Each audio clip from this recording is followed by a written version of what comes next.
Okay. We're live. Okay. Good evening, everybody. First, before we start, we will all stand for the Pledge of Allegiance. And I have my flag in case. On the count of three. Where's the camera? Here it is. 1, 2, 3. I pledge allegiance to the flag of the United States of America and and to to the the republic for which it stands, one nation, under God, indivisible, indivisible, with liberty and justice for for all. all. Thank you, and please be seated. Can I get a read of how many people are out there in the audience? 529. 543. 23. 543. Oh, 5. That sounds more realistic. I said, whoa. Okay. Okay, I'm going to proceed now with my opening statement for those of you who are new to board meetings. Welcome to tonight's board meeting, and thank you for joining us. Is there anyone who's watching who doesn't have questions about next week's reopening? I didn't think so. Tonight, Dr. Hines and the other central office administrators will cover a lot of information. From emails that we have received and what's been discussed on Facebook, I believe that many of your questions will be answered. In addition, tomorrow, Thursday, September 2nd, there are 2 forums scheduled where live questions will be answered, and those questions you can post in the chat, and they'll be answered in real time. Like tonight's meeting, the forums are going to be live streamed so that if you're not able to attend, you can watch it afterwards. We do ask that you attend only one of the forums tomorrow so that every family has the opportunity to participate. We are going to be holding more forums in the upcoming weeks throughout this whole process. Those dates are going to be announced. For our Latinx families, we're also going to be holding Spanish language forums, and those dates will be announced shortly. Thank you for your patience. Regarding emails, we've answered many, but not all.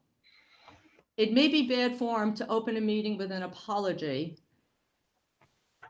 I sat here and I encouraged the community members to email the board with questions and comments. I did say that on numerous occasions. I'm sorry, the volume has been enormous and we simply aren't able to respond to everyone and do all of the work necessary to reopen the schools. Reopening safely and as effectively as possible is the #1 priority. I want you to know, however, that we do read every single email. Going forward, and now that school is starting, we need to get back to protocol, which is actually the best way to get your questions answered. Instructional and building-related concerns should be directed to your classroom teachers and assistant principals if your school has an AP, and if not, to your principal. Another excellent source of information is your building HSA leadership. They work tirelessly with parent council to serve the families in your school and in the district and to keep you informed. They're also your advocates. And with parent council, they're an ongoing source of information for us about what's actually happening in your children's schools. I mentioned Facebook earlier, and I'm going to make a request that may not be too popular, but here goes. Please don't reply on Facebook for the answers to school-related questions. There's a huge amount of concern and frustration about school reopening, not just here, but in every school district across New York State and beyond. That's not an excuse. It's the reality of reopening during a pandemic. No one has done this before. When you have questions, follow the protocol. If your building principal doesn't have an answer, they'll refer it to an administrator who does, including Dr. Hines. Feel free to CC the board, of course, but send questions to the professional educators actually working on the ground who have the answers. All of this is new, but believe me, I truly don't believe it's forever. No one knows when school will get back to being a model closer to what we call normal, but it will.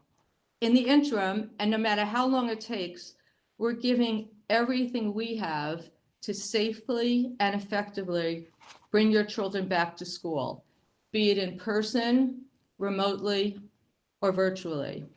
We're not going to stop until the reopening plan works for every child and family. Thank you. Please wear your masks and be safe. Okay, thank you for We listening. need to do roll call. Roll Yeah. call. We are going to do the roll call, which is the next item on my agenda. Mrs. Callahan, please. Mrs. Johnson, Here. Mrs. Weisberg, Here. Miss Bays, Here. Miss Brooks, Sorry, my button was stuck. Here. Miss Epstein, Here. Miss Gilliard, Here. and Mr. Greenstein. Here. Thank you. Okay, thank you, Mrs. Callahan. The next item on the agenda is community comments, and we are talking about bringing community comments back at upcoming meetings. It happens that tomorrow we do have 2 forums. So where, as I said before, we're going to be taking live questions in real time. So please hold your questions, write them down if you need to, and attend one of the forums tomorrow, and we will get to them. I'm now going to make a motion for the adoption of the agenda for September 2nd, 2020. Do I have a second? Second. Mr. Greenstein. Okay. Mrs. Callahan, can you do the honors? Mrs. Johnson, I'm here. Mrs. Weisberg, Yes. Mrs. Bays, Yes. Miss Brooks, Yes. Miss Epstein, Yes. Miss Gilliard, Yes. and Mr. Greenstein. Yes. Thank you. Okay, thank you. Okay, now we're going to go to the enrollment report, and then we're going to have the report of the superintendent. First, Dr. Shields, if you could give us the enrollment report. Good evening. Thank you. So we just did our first enrollment report for this school year. It was just done yesterday. And as of right now, we have 5,399 students enrolled in the district. Our last enrollment report was done in the first week of June. So there's a decrease of 77 students from where we were in June. Part of that has to do with the fact that we graduated 396 students, and we are bringing in a kindergarten class of 370 students. So I wanted to help explain why it's some of that decrease is evident. So that's 5,399 students are currently enrolled in the district. Can I Okay. ask a question? Chris, do we, are our added district placement numbers about the same? Or are those other little categories at the end of your report pretty much the same? They are similar. They are similar. Okay, that's all I need. Thanks. And I have a question. Sure. Do we know if any students transferred from St. Peter's into the public school? Do we have any data on that? I don't have exact data on that, but yes, we did receive some students. The concentration was mostly at the middle school level, Ms. Brooks. Thank you. Yep. Any other questions on that? Okay, Dr. Hines, your opening statement. I know you're going to be giving your many statements in a short while. I will. I'm actually going to reserve, if you don't mind, many of my comments and opening statement when we get to the presentation. Okay, great. Okay, Board of Education meeting minutes.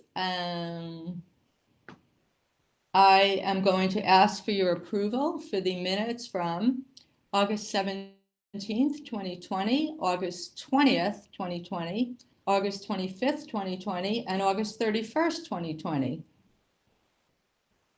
Do I have a second? Am I reading that right? You did. Okay. Is there a second?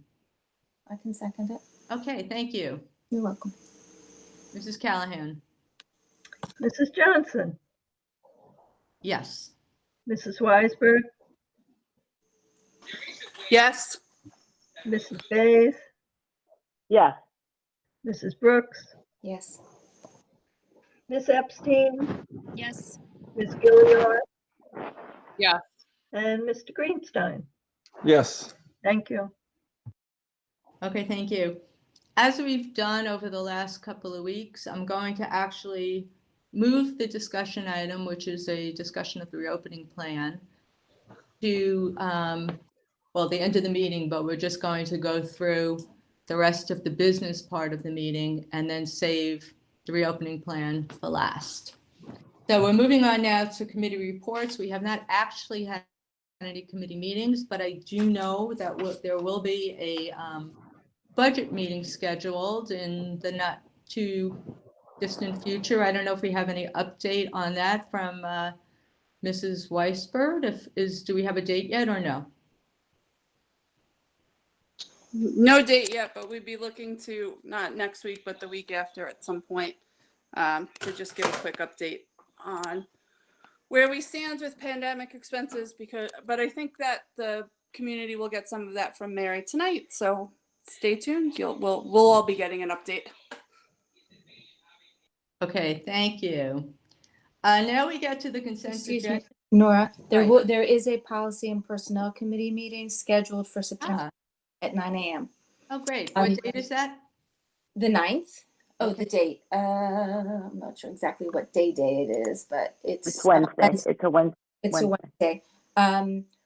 We're throwing around whether it should be virtual or in person. The annex doesn't have windows, so or at least in that conference room. So we're trying to think about everybody's safety. So I don't know exactly where yet, but it will be on the calendar. Okay, and it'll be posted, I'm sure, on the website for sure. Yes, on the calendar. Okay, great. Excuse me, I also think Mr. Maloney will be using the conference room in the near future for huge orders that will be coming in. He needs a staging area and he was given the conference room. Okay, well, That may answer the we question. we'll find another venue, or we will go Or virtual. we'll keep it virtual. Okay. We're going to do a consent agenda, but I actually want to pull out a couple of items first. And to make sure that I don't forget it, we do have a couple of donations that I want to mention first. The Schreiber High School class of 2019 donated a bench and a plaque in memory of a classmate who passed, named Brett Friedberg, and I think that's a beautiful thing for them to have done, and I thank them for that. I'd also like to thank Mr. Zach Battaluccio and the IATSE Local 52, the Local 52 Motion Picture Studio Mechanics Union for the donation of 200 face shields. And those face shields will be used in elementary schools for the paraprofessional staff. I want to thank you, if you're watching, Mr. Battaluccio and the Local 52 for that generous donation. We have one more, and that donation is from the Ed Foundation, and we are accepting a donation for an out-of-cycle grant entitled Support Connect to Connect I actually don't know too much about that one, but I know the Ed Foundation, and I want to thank them for that very generous offer, donation, and we accept. Well, we haven't accepted officially, but we will. Now we're going to pull out two items from the consent agenda for further discussion. It is item 10.1. The first one is item 10.1.3, and that is the board approving a transfer in the amount of $412,000 for the 2021 school year. Any discussion about that, which I believe there is, which is why we're here. Mary, Mrs. Callan, do you first want to explain what the transfer is for, or we, I think No, I'm sorry. Should we not first vote on the consent agenda and then discuss the items that have been pulled? I think it's better just in case those items don't get voted on. Oh, you want to vote for them after? I haven't really done this lately. Okay, well, the consent agenda, So you had to pull two items from the Yes, consent no, I agenda, know. right? Got it. Got it. I actually made some notes just in case I forgot. I am going to pull items 10.1.3 and 10.4.6. So without those two items, I'm going to make a motion for the approval of items 10.1 to 11.1 less 10.1.3 and 10.4.6. Do I have a second? I second. Nora, I have a question on one of the consent agenda items. Okay, Doug. Now It's a question for Mary, and if you'll probably know the answer off the top of your head, but there's a budget transfers of like some $500,000, and the explanation is write-off of multiple year summer handicap service aid not received. And so where did that go to? Is that money we didn't get from the state, or is that just moving from one line to another? It's money that we did not get from the state for a variety of reasons. It was discovered that for a while related services were being submitted to the state as a summer expense that they were not honoring, but the district was not aware of that. So we were booking that as an anticipated revenue. And others are simply aid that just have not appeared. Okay, and it's unlikely we will receive any of these, right? So this is just sort of has nothing to do with the 20% withhold. This is just stuff that they didn't give us for some reason or another. Right, the aid we did not receive for one reason or another, and are now cleared off our books with our June 30th audit. Okay, no, I appreciate it. That makes sense. Thanks. I have a question, Nora, please, sure. about the revised calendar. I looked at the original calendar and the revised calendar. Maybe I'm missing something, but now that we're starting school on the 8th, in the little box it says days in attendance each month. September is still reading that there are 20 days in attendance. So is that accurate? Excuse me, I don't have the calendar in front of me, so I can't reference it right now, unfortunately. But if it needs to be adjusted as far as the number of days, because you're saying because we switched to September 8th as a start date, Yes. it should reflect that, and we may have to reflect that particular number. Yes, because I didn't know if maybe I was missing something, because everything else is the same. The total days is still reading 183, and if the 3rd, 4th, and the 7th aren't counted as school days, that should be changed. So I don't know if that affects what we vote on tonight. Yep. No, that's a good question. I'll certainly I'll look into the calendar while I'm not addressing some of the other stuff, in the presentation in a few minutes. Okay. Thanks. So is that something that can wait until our next meeting? Or should I pull this from the agenda? I don't think you need to pull it from the agenda. I just think what Just Ms. to Brooks is we'll asking for is a clarify it. clarification. Yes, Just correct. wanted to make sure. Okay.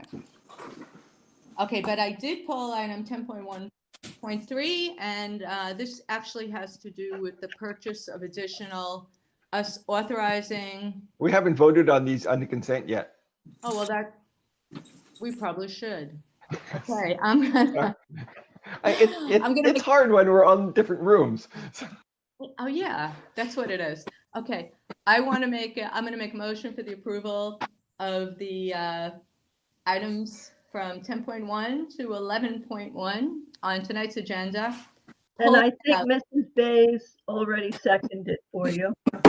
Oh, yes, okay. Yeah. thank- So I'll take the roll. Mrs. Johnson, Yes, And with those two things pulled though, right? yes, that's what I was gonna Yes, reiterate, yes. sorry. Mrs. Weisberg, Yes. Ms. Bays, Yes, Ms. Brooks, Yes. Ms. Epstein, Yes. Ms. Gilliar, Yes. and Mr. Greenstein. Yes. Thank you. Okay, now I'm going to proceed to introduce item 10.1.3 for discussion. I would ask that either Dr. Haynes or Mrs. Callahan explain to us why this is recommended. Sure. I'll start, if you don't mind. I'll start the conversation, and then Ms. Callahan can fill in some of the other particulars that's there. So a letter went out to the community and to the staff today regarding our initial Chromebook purchase back in June. And it's important for everyone who's listening to understand when we declared to the community that we were moving to a one-on-one initiative. We were really excited by the fact that this was going to happen for the 20.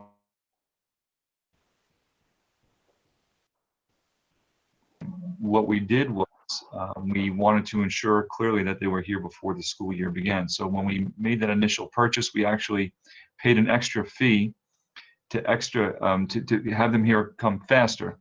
And so they were supposed to be delivered anywhere between last week and the beginning of this week. And we were really hoping for last week. Clearly, as the letter states, is what happened was we heard that they may not even be here until November, which is really distressing. And I know a number, not that it really matters, but I think it's important to contextualize this. A number of other school districts, I know of at least 30 that are in the same position that we are in, because everybody is competing for the same thing, both here in New York, certainly in the United States, and around the world. So the law of supply and demand, unfortunately, did not work in our favor for right now. So where we are right now is we all weekend and certainly the beginning of this week have been trying to figure out ways to get these devices into the hands of our students and into the hands of our teachers. And because they are the supply is so shallow right now, what distributors are doing is that they're jacking up the prices. They are making these prices more than what we were initially looking to pay for.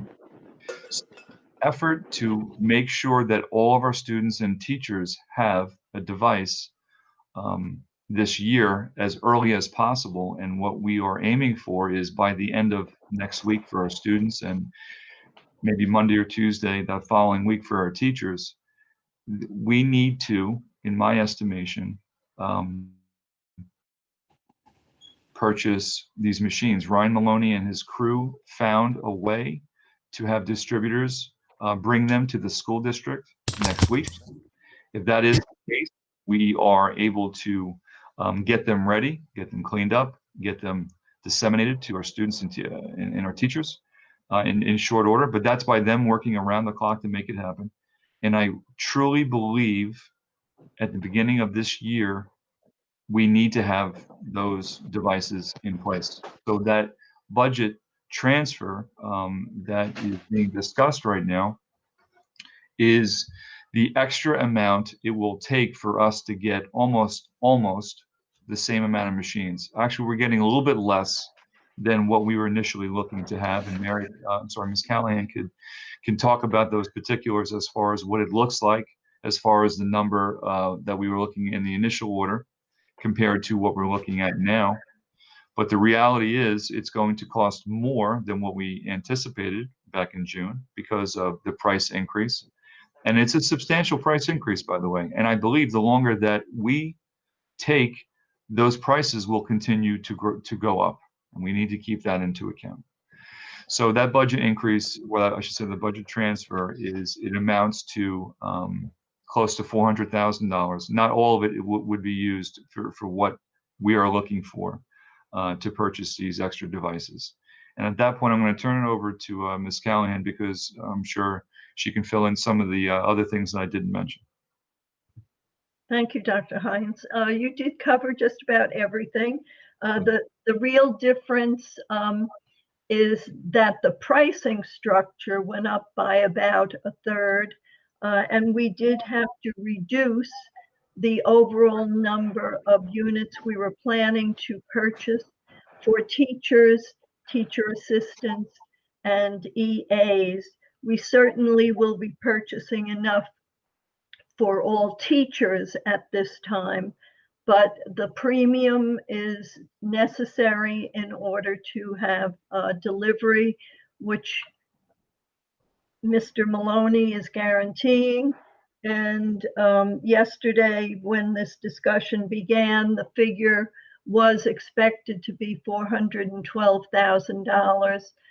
Working the numbers tighter today, it's a little under $400,000, but for the purpose of the transfer, if we could just leave it as it is for the moment, we're moving from athletic salaries into the technology code.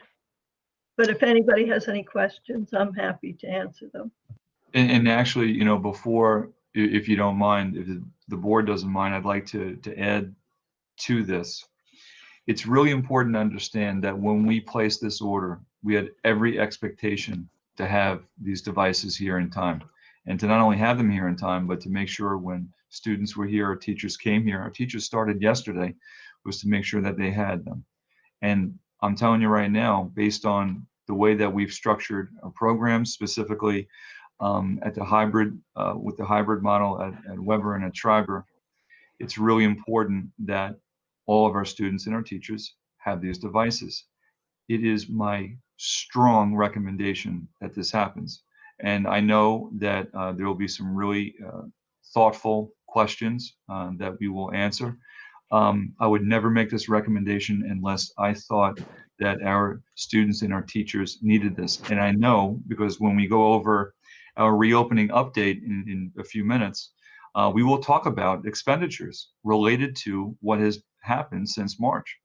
There have been a lot of things that we've had to purchase that we didn't budget for, and a lot of districts didn't budget for, because who can anticipate needing X, Y, and Z all in the same breath? But I will say this, this is really, really important. And I look forward to the questions coming from the board. Can I start, Nora? Yes, please. Okay. So I just wanted to start by saying that, just to clarify, that if we receive this order that we're talking about with the additional under $400,000, we would be getting devices for every single student. We would have enough devices to serve every single student and every single teacher in our district, correct? Dr. Hines, I think you were frozen for a minute, but I'm not sure if you heard my question.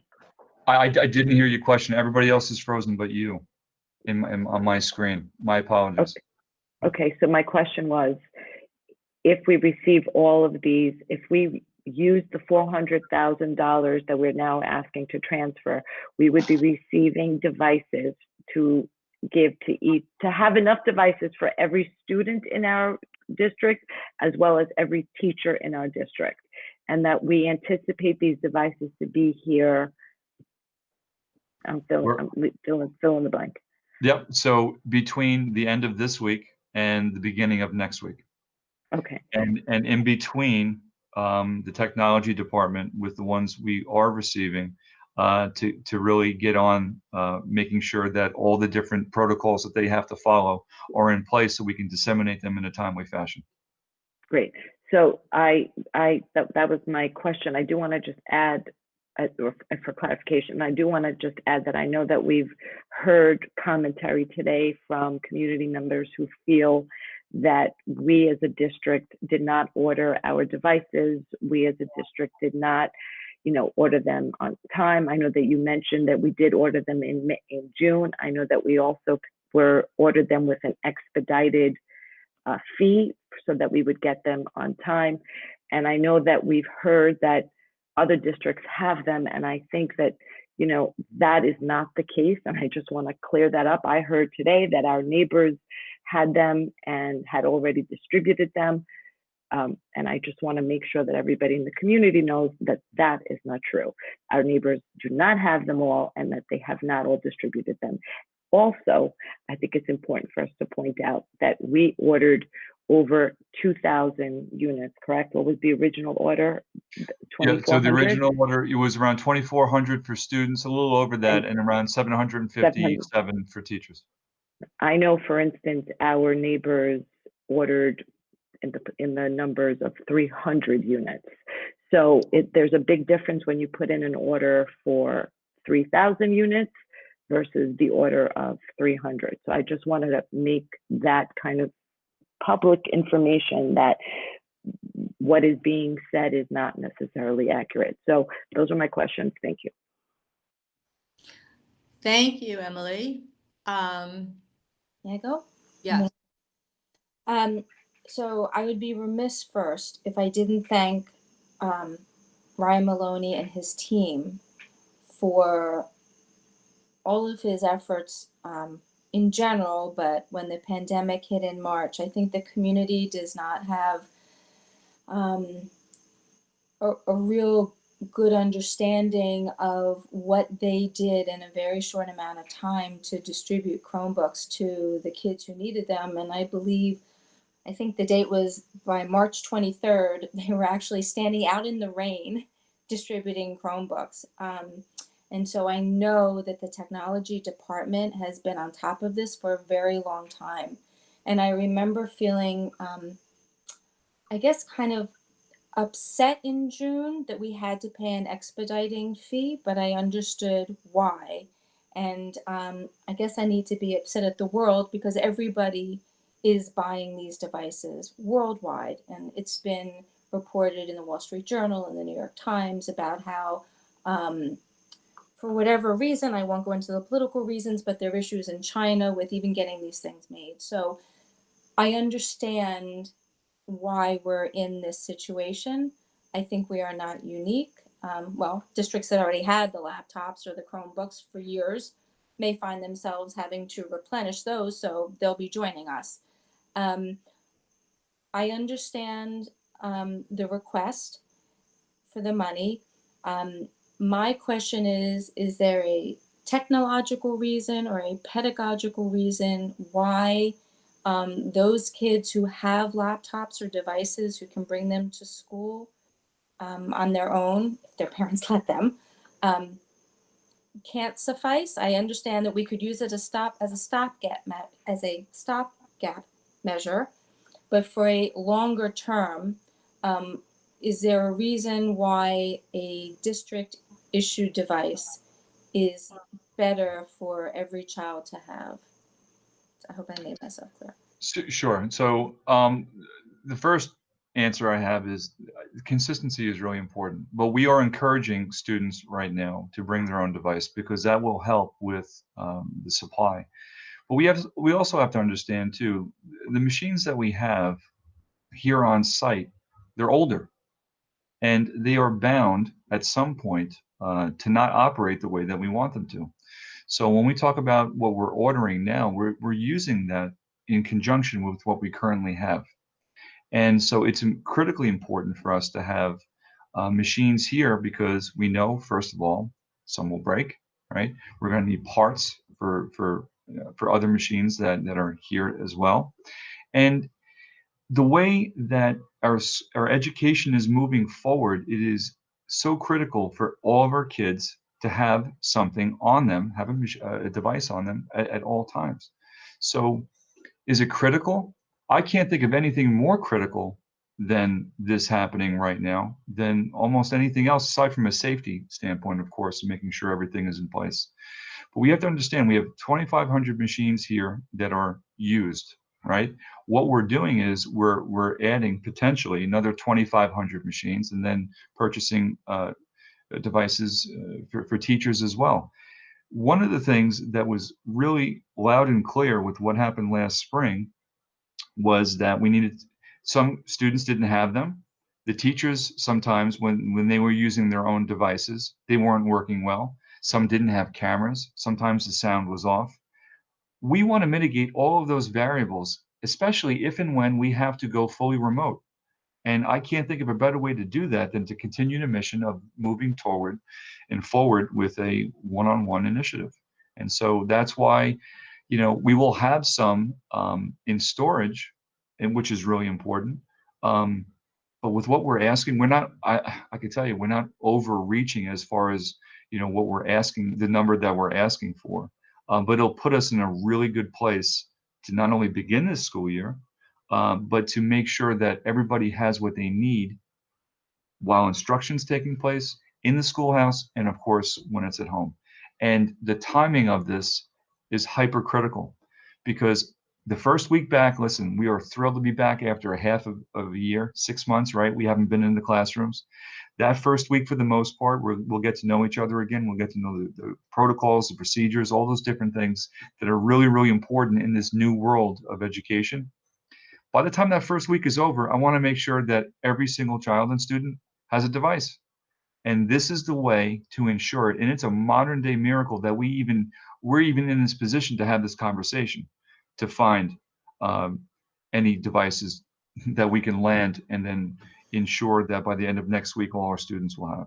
I was So- actually going to ask, what are the chances of being able to wait and find these devices within the next couple of months? So I'm hearing, I'm reading in the news. I guess I can answer my own question that Okay. there's such a backlog that it's not likely. I think A, it's not likely, and B, the prices may continue to surge upward, which will put us in an even worse position. For us right now, we are spending a lot of energy, and rightfully so, on a lot of different things, right? This is one thing I believe we can easily check off. And I want to say easily, it's not easy to spend this much money. I understand that because we have to be fiscally prudent in a pandemic, which is kind of ironic and very hard to do. But in the meantime, this is going directly to our teachers and to our students. And that to me makes it very worthwhile. Okay, I do Thank think that Larry, thank you, Deb. Larry and then Beth and I'm looking in the chat box. Okay. Larry, then Beth, then Julie, then Rachel. Okay, a couple of things. One is, if I understand correctly, these are laptop as opposed to Chromebooks, which means even if they're more expensive, they do have some other features.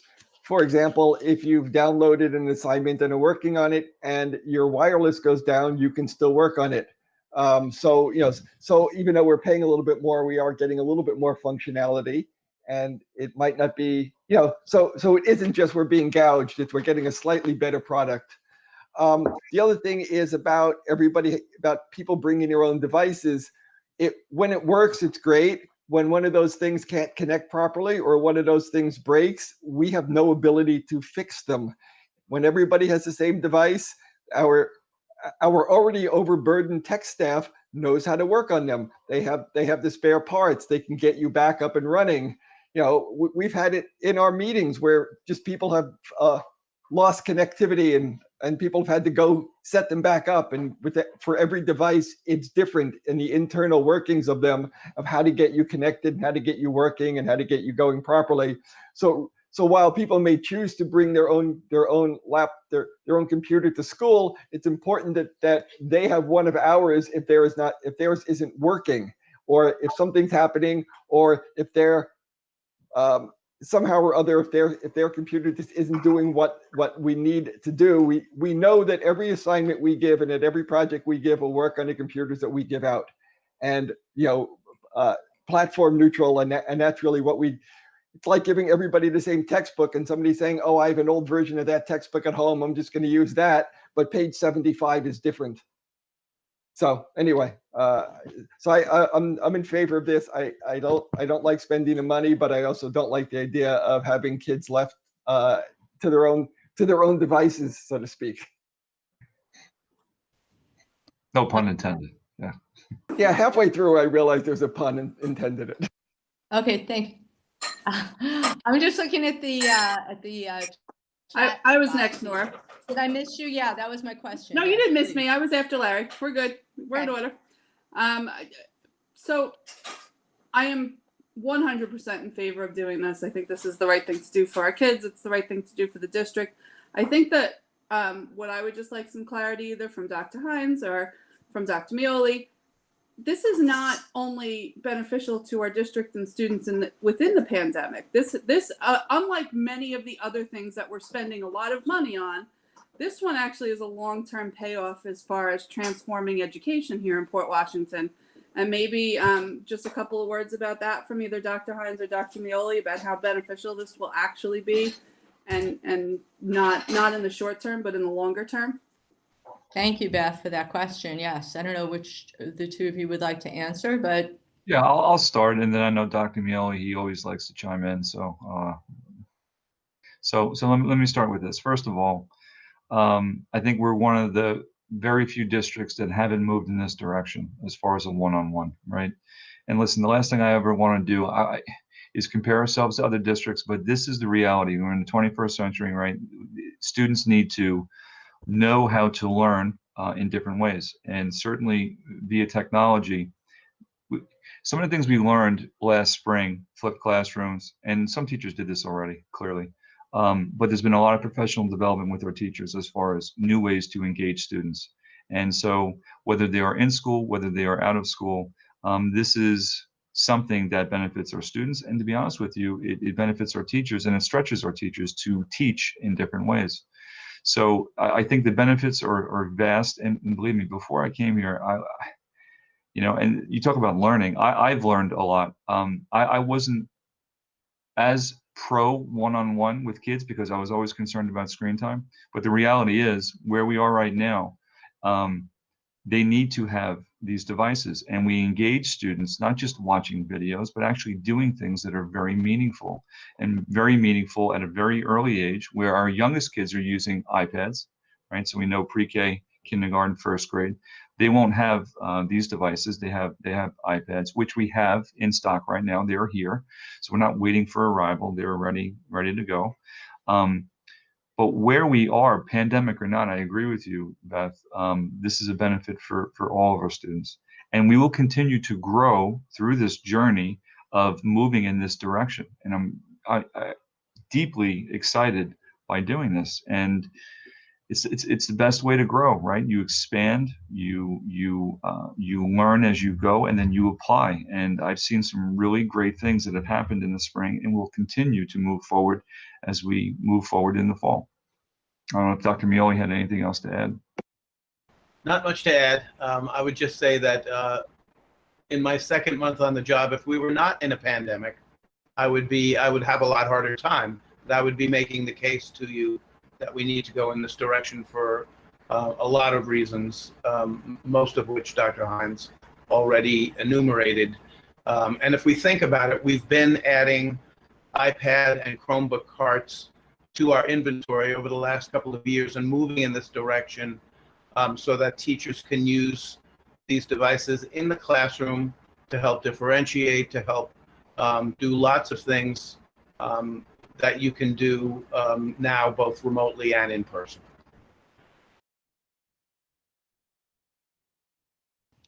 okay, thank you, Dr. Mioli and Dr. Hines. Next is Ms. Gillier, followed by Ms. Epstein.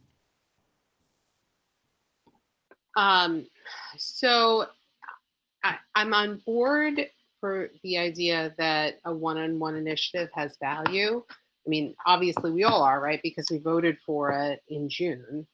The part that I'm having a problem with is the additional sum of money now that we know that we're in the position that we're in financially. And I think for many, many years that predate my time on this board, maybe not that predate Larry, but everybody else, we've had conversations in this community about how we actually have pretty tight budgets here and are living kind of close to the line.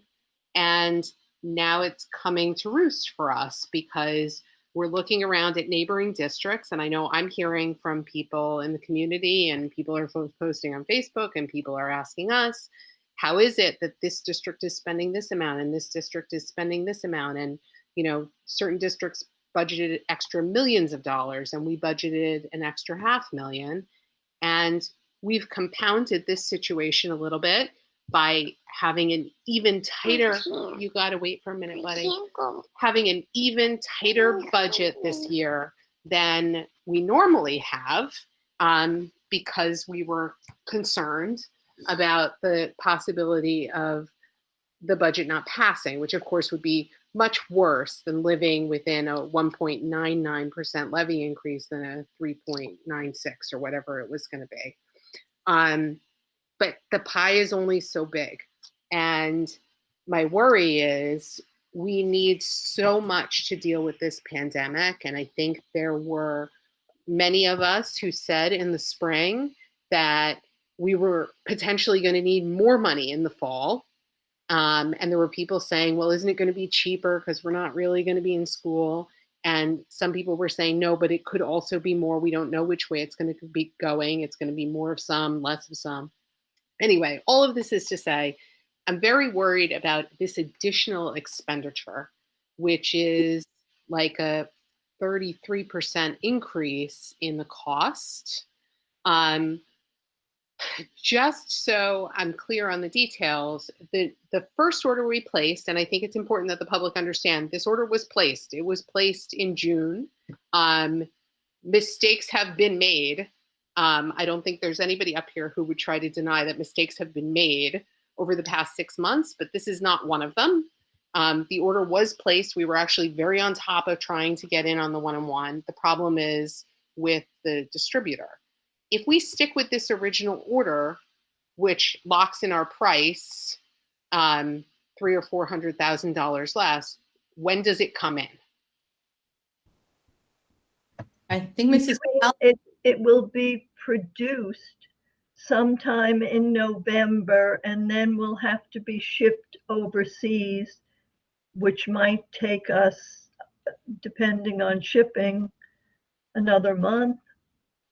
So shipping and customs and whatever. So we might not have it till December or January. And if we replace this order and spend this additional, I don't remember the amount, $300,000 to $400,000, when will these arrive? Mr. Maloney is saying within the week. Okay, but it's because we're paying like black market price gouging prices for it, and it speeds it up a little bit. So I guess my question is, like, for the educators, I do think that if we go remote during a pandemic, we need to have these devices. Is between now and January a benefit enough to justify this increased cost? Keeping in mind that our pie is only so big and it's smaller than we wanted it to be this year. And we will have many other moments where we have other things that we need to spend, and we don't want to take this district into the red. So, yeah, I could begin to answer that. And listen, it's hard to disagree with anything that you're saying, because it's not only logical.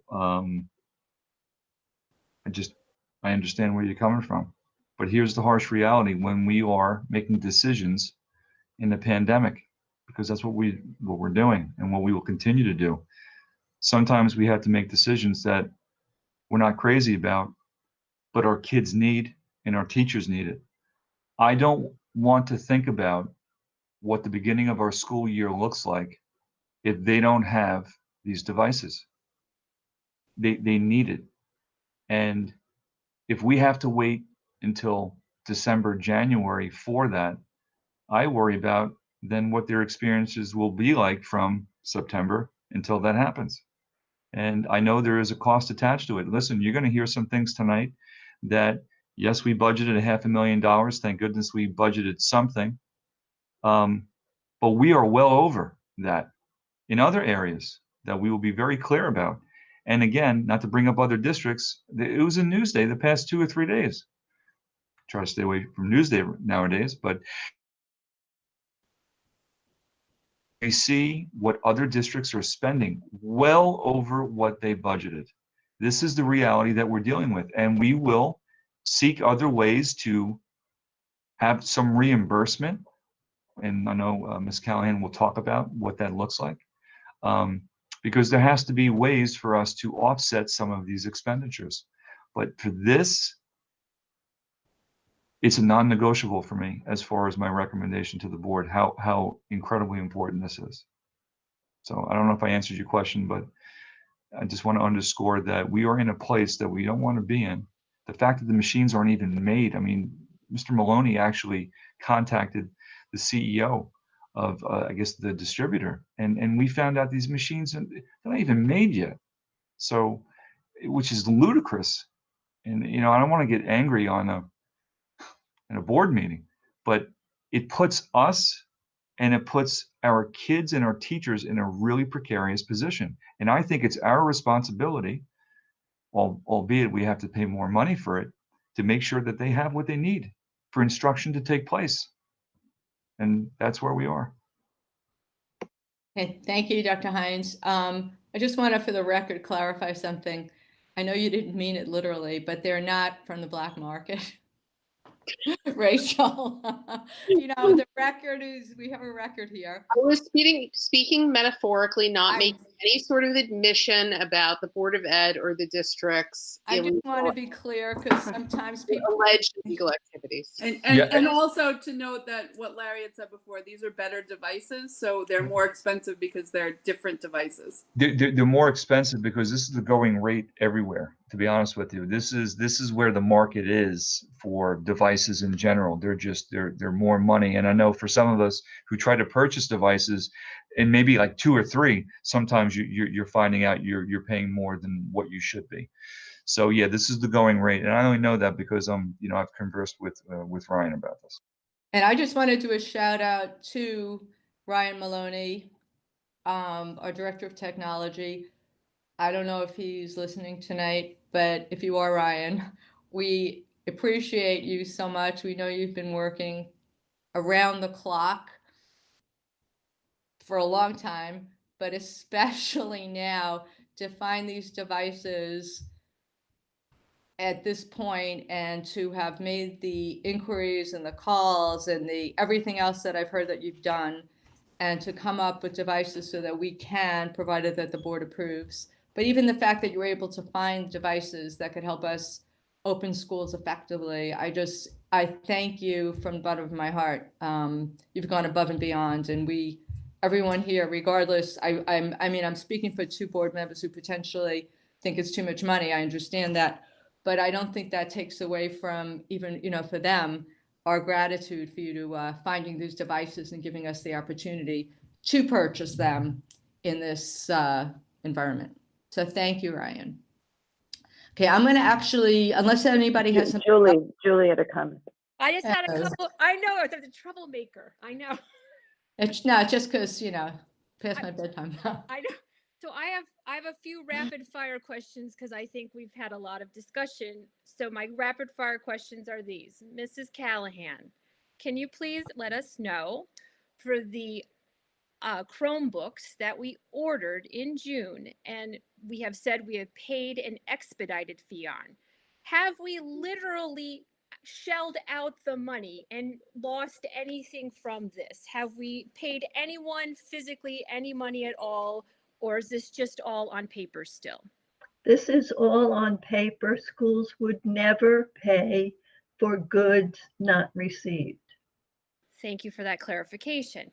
Second of all, Dr. Hines and Dr. Muley, I think you all alluded to this. I just want to clarify for our community. You alluded to the fact that the instruction will be changing and with the implementation of these Chromebooks and iPads. Are you saying that the expectation is that students should be bringing their devices to school with them? And wait, can everybody hear me? Now we can. Okay, because I was frozen again, and we just upgraded our bandwidth. So that is 100% accurate, yes. And think about it, you know, with Weber, with the hybrid model, right? So they're in school, right, with their devices, and then they're home and they're in Google Meet, right, which we'll talk about in a few minutes. So having these devices, I just think is more than critically important as far as not only the programming, but the necessity to converse with their classmates and the teacher. Right. Thank you for that. And also, just in summary, right? This does not affect the iPads for our pre-K through first grade people. Those are all in stock. This is only for 2nd through 12, and it's Correct. a Chromebook. And if the board approves the addition of this $362,000, then that means every student within the district and teacher can put a Chromebook in their hands, correct? Everybody will have a device, correct? By the end of next week. Well, for the students, we think. for the students, it will be by the end of next week, and for our teachers, we're looking at the following Tuesday as a date that we're aiming for, correct? Great.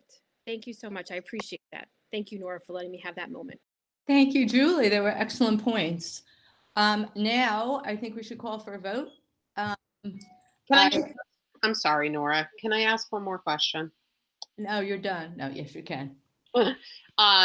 It's really just for informational purposes because, you know, I know when I say I'm having a hard time swallowing this additional money, there are, you know, a couple hundred people watching our meeting who are saying the same thing. Like, how are we spending this additional amount of money on this?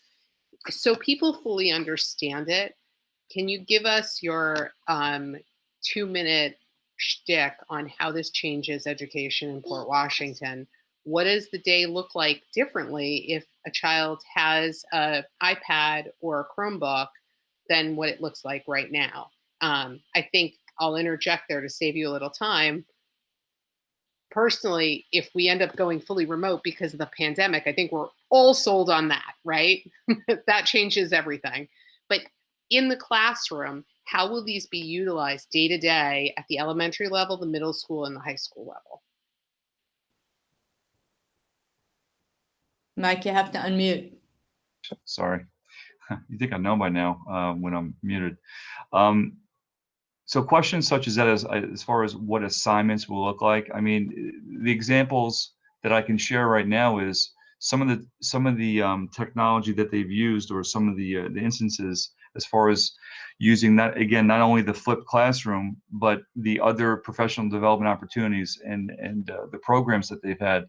That is something that is interwoven, will be interwoven throughout their classroom experience while they're there. And if you think about it, when teachers are teaching their mini lesson per se, then what's going to happen after that when they're working on assignments and such, they'll be working on their devices. So when we talk about reimagining education, we are just scratching the surface as far as where we are, because where teachers were, and I think even where our students were mid-March to where they are now because of what happened. And some of us could totally disagree with the worth of some of those experiences over the spring. And I would be the first to agree, because there was a lot of learning, but there's a lot we could apply with what happened, all the good things that have happened, we can continue in the classroom. And I think that is incredibly important. But I think it's also safe to say, when the students are home, because you have to think about our secondary students and what that looks like. So with our current hybrid model, they will be home working on some of the assignments that are taking place while they're not physically there. And we'll talk about live streaming and what that means in a little bit. But the bottom line is it's all interconnected. It's all interconnected from what they're learning in the school itself, in the classroom, when they're home, and everything in between. So it's just it's a much different paradigm than what we've been used to. And to be honest with you, what we're doing now in September, I believe, will look very different than what's happening in October or even December and April, if we're still in school at that point. But I think you would agree with me, Rachel, that if and when we have to go fully remote, having all of our students having a device is critically important. And so with that, it's a very quick spiel, and I can certainly expand upon that more as far as what that would look like. But, you know, again, I understand it's a lot of money, but I would hate to think as we're planning for the beginning of the year, and to think about our remote learners, to think about what's happening when our kids are home on, let's say, B days or every other day, what that looks like. I just think those experiences that potentially can be negative, what that looks like if we don't have machines in everybody's hand. I just think it's again, it's critically important. Thank you. I do feel that at this point we have to I have to move this for a vote, and I will ask Mrs. Callahan to do the roll call for all those in favor of approving resolution 10.1.3. I may have missed it, but was there a second for that resolution? I'll second it. And Thank you, Mrs. Callahan. was that Emily or Elizabeth? Emily. Emily, thank you. Okay. All right, Mrs. Johnson, Yes. Mrs. Weisberg, Yes. Ms. Biz, Yes. Ms. Brooks, I will vote yes, but I will say it's because the superintendent is making such a strenuous recommendation. I hope we find a way to go back to the original vendor and pursue legal options if that's within our rights. So mine was a yes. I started it by saying yes. thank you. Ms. Epstein, Yes.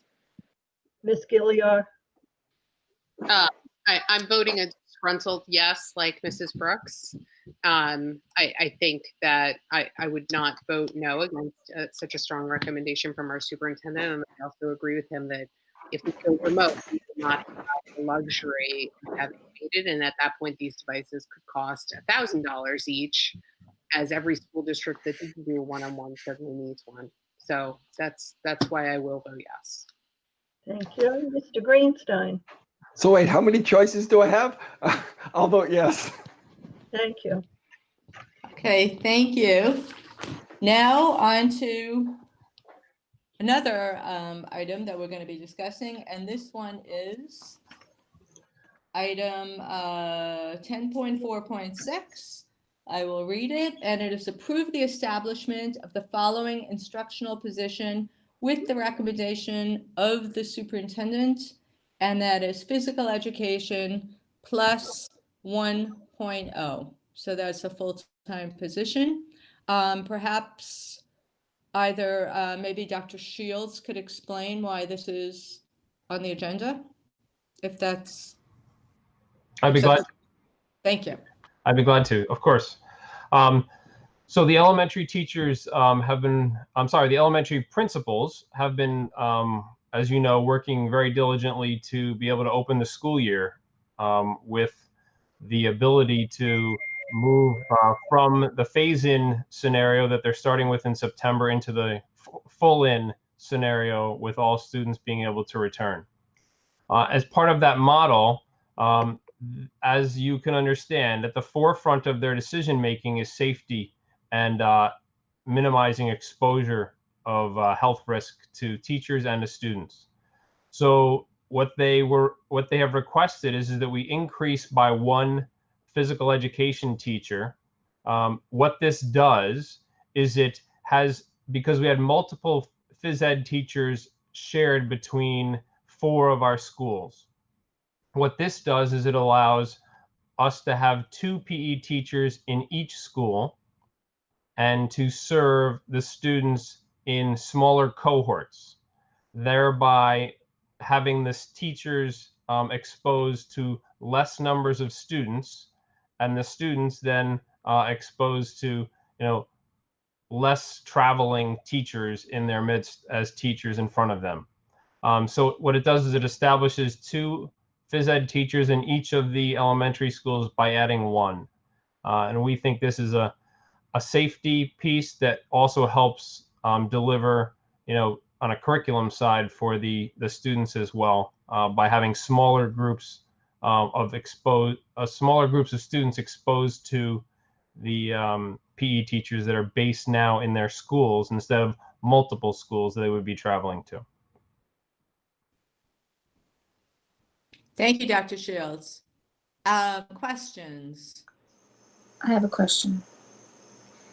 Okay, Ms. Brooks. This is for the benefit of the students or the teacher, because I know that phys ed and strenuous activity is not supposed to happen, if at all, unless there's, I think, is it 12 feet of social distancing, very similar to chorus because of the aerosols. I'm imagining the kids are not going to be wearing masks if they're running around outside, social distancing. So I'm trying to imagine what this will look like, and I'm sorry, but I don't have a clear understanding. Okay, so what the physical education teachers are assigned to is they're assigned to groups of students in 2-week cycles.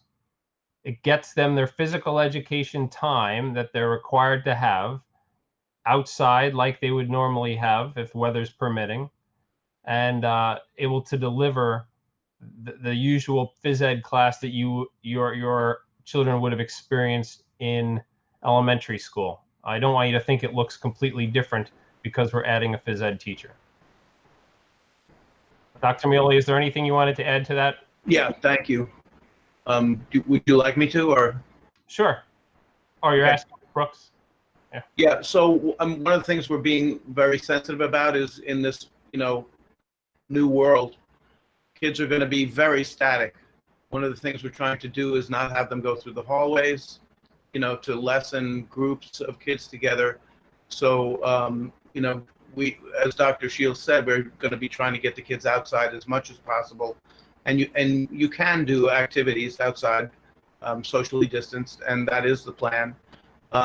And they also have a number of lessons that they can do within a classroom if need be, and also asynchronously, either recorded or otherwise, with students who are fully remote or who are on their days when they're at home. So we're really trying to deliver a full program, a full PE program, and it's probably more necessary now than ever. Thank you, Dr. Mealy. I believe that Rachel has some questions. Oh, Larry? Okay, but Rachel was in the... Yep, Rachel can go first. That's fine. Okay, I just thought of a question now. It's okay. I like going after Larry's questions. I understand the need for this position, but we keep being told that there are other positions we need too. I guess my question is, why is this our top priority? And I'm not saying it isn't. I would just like an explanation as to why, out of all of the gin joints, this is the one we need to go into. Yeah, I mean, I think the best way to answer this is, we listened very closely to our elementary principals, and they were the ones who designed what the schedule looks like and where the wants and needs are. And we'll talk about some more of them in a little bit. The reality is they truly, truly believe that the addition of this particular teacher is critical to make this work. And when it comes to our principals who know their buildings very well, I don't think they would ever make this recommendation, knowing the situation that we are in as far as costs are concerned. they just feel it's hypercritical to make this happen. So we're listening to the advice and to the recommendation of our principals. They've laid out the reasons why, and we are bringing that to you as my recommendation to the board. Okay, I just wanted the explanation. I wasn't disagreeing with it. Thanks. Thanks, Larry. Now, Rachel, respond to Larry. Okay. So theoretically, right, what we would all love to do is to create an in-person school where our children are so thoroughly potted up, to use our new vernacular, that they're not having contact with any other teachers outside the pod, and within this special pod of, let's make it 12 kids while we're dreaming, right? They're getting a full art program and a full music program, and they're getting PEP, and they're getting all their services, and every single need is being met, and they're fully enriched, and none of the teachers have contact with any other kids, and the kids don't have contact with any other kids or any other teachers, and we can really control if there is a COVID case, that we can, squash it right away, and we only have a small group to quarantine. So I understand the theory behind this, right? I think in all of our planning for this, we're constantly trying to lower the risk. And I understand that this piece is an additional way to lower the risk. But I have a couple questions because I'm having trouble swallowing this one too. I'm having trouble swallowing this one more because I think that we know that there are many other things that we are going to need money for, many other instructional positions. There are things we may have to have conversations about cutting non-mandated services. We know that in the current iteration of the way this stands, we don't necessarily have PEP for K through 6th graders. This is a fluctuating thing. So when we have enough PE teachers to serve the district and did have enough, I'm having trouble with this one. So if I have two questions. First, if we didn't hire this PE teacher, how does it look this next year? Gym is mandated, right? So everybody still has to get gym, and we had enough PE teachers last year. How does it change our delivery this year if we don't hire another PE teacher? So the inverse of the positives of hiring this PE teacher is what happens. So the PE teachers would be serving a much larger cohort of children, and they would also then need to have travel time built in to go from building to building. So we would have actual less student contact time because they wouldn't be based in just one school. By putting them in 2 people in one school, we're maximizing their amount of student contact time.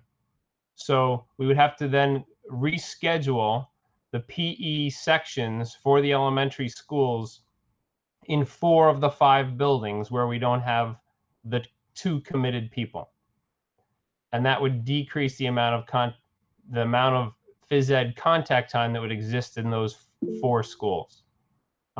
So we would have to do some rescheduling as one of the answers to your question.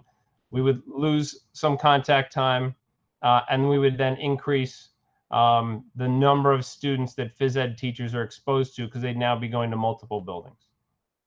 How much contact time are we talking? And is there something that, is it the result of this 2-week rotation that makes it harder for them to have gotten to all the buildings? Because I'm assuming we're talking about a decrease in contact time as compared to what they've had in previous years too. I don't know the exact time difference. Dr. Mealy, do you have any of those specifics? I don't have them in front of me. I think the bigger picture is that, and this was discussed in committees, and as the elementary schedule was developed, I will remind us very recently for the all-in model, we there were a number of discussions about having the fewest number of traveling teachers possible. So you mentioned PEP before, that's another piece of that. Music teachers, we're talking about having instrumental music teachers stay in one building and teach band and orchestra rather than going back and forth between two buildings. So this is all part of a bigger picture in terms of that, is the only other thing I would add. So, I'm sorry, Dr. Mealy, did you just say, because we haven't increased the number of music teachers, we're just rearranging so that they're not going back and forth?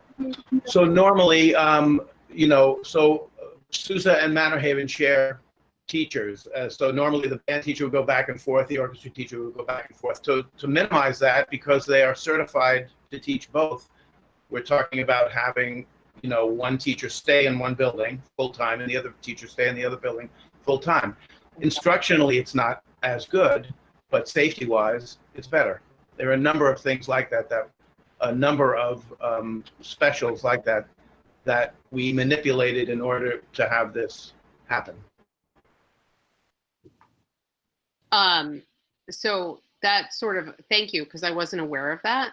But that leads me to my second question, which is, I believe we still have other areas, you know, math, reading, ENL, other specialized services, speech, where we are having teachers who are having contact with multiple groups of kids and or traveling between buildings.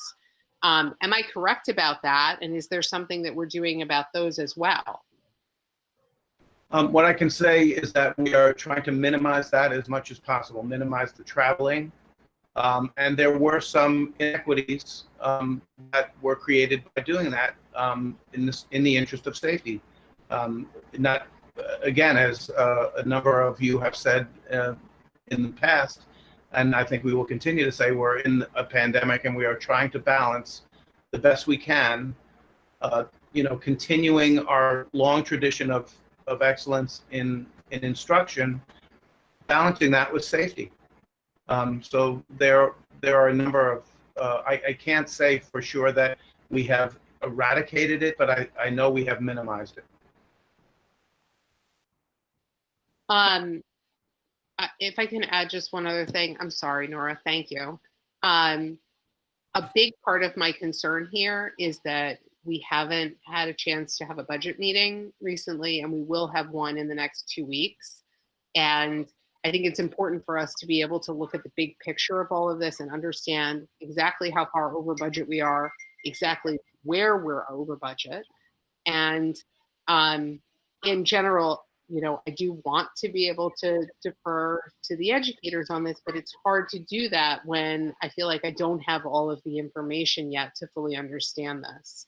I'm philosophically, Dr. Mealy, I'm with you, right? We're balancing things. We are trying to balance at all points since March, safety and education.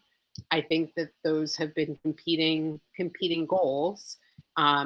Education obviously is our first goal in this district, but because of the pandemic, safety has to come even before that. And I do understand that, and I appreciate all the work that you're doing for it.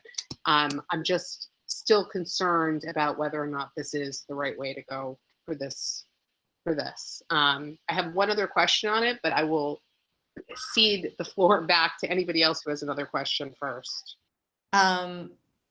I think that Beth has a question or comment, and then, you know, I don't want to stop the conversation prematurely, but I would say, okay, Deb says she has a question too, but let's just try to keep it down to a minimum, only because we still have the whole presentation, and that's kind of the main course, although this is important too. So yes, first Beth, then Deb, and then Rachel, if you want to make another question or two.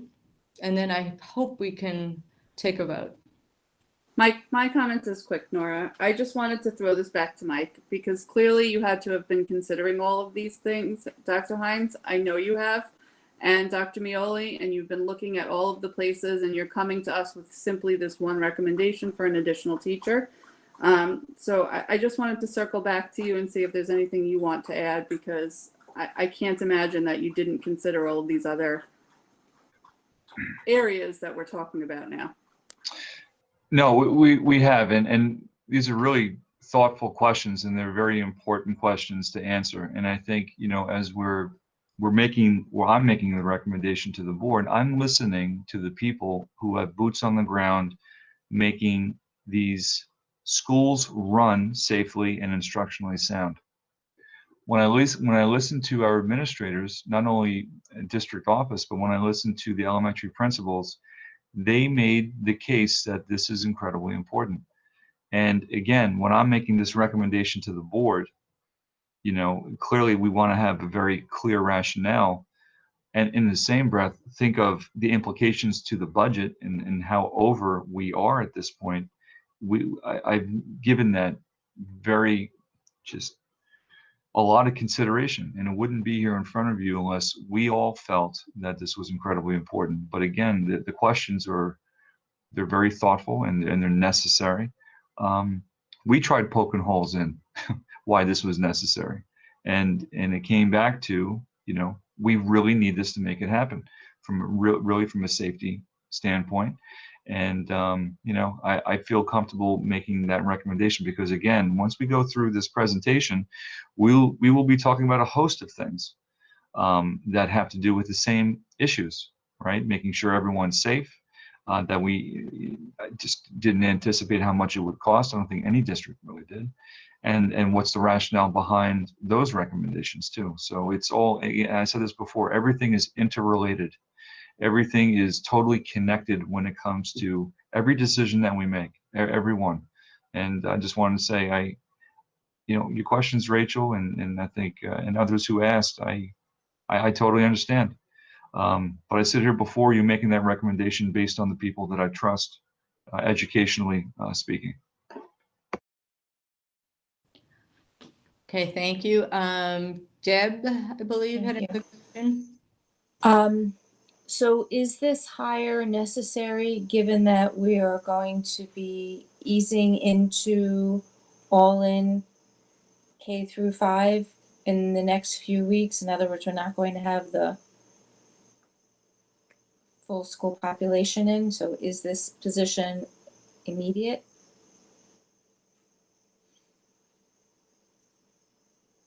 Could we put this off until the next meeting, I think is what Deb is asking, and look into it further? Is this an immediate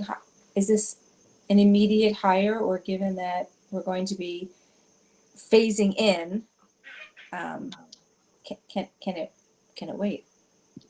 Can I just ask, I think this resolution is only to approve adding the position, creating the position. There is no hire at this point, from what I understand. So we're just agreeing, I believe, that can add this extra position. Then we would have to go through the process of finding this person, and then it would come again to the board to approve that person's hire. So I think if we agree that we can start the process of looking, I guess it can ultimately be shot down eventually by not hiring someone.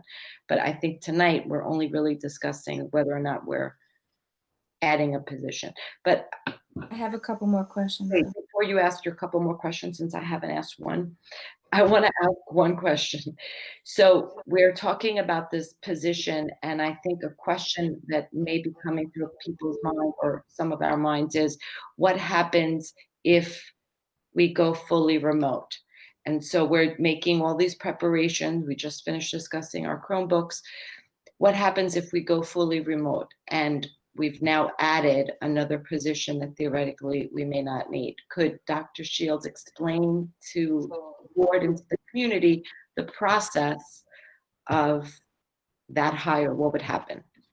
Or could we then not have that person? Could it be a person that could be let go? I guess is the question that I was asking directly. Well, I think there's two parts to your question. I want to just comment on the first part where you said tonight. Really, what we're doing is we're establishing the position. We're not attaching a name to it as a recommendation for hire because we haven't had that process take place yet. We wanted to first establish the position if we were able to. But then if we go virtual, as you know, teachers are all assigned to classes of students to deliver instruction to them. And we're very, aware of the class size that we're trying to correlate with each one of our staff members.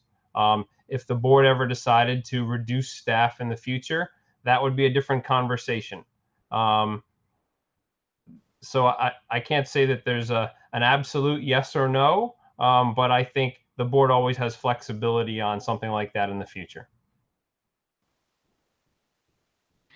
Thank you, Dr. Shields. I think. May I finish my questions? Yeah.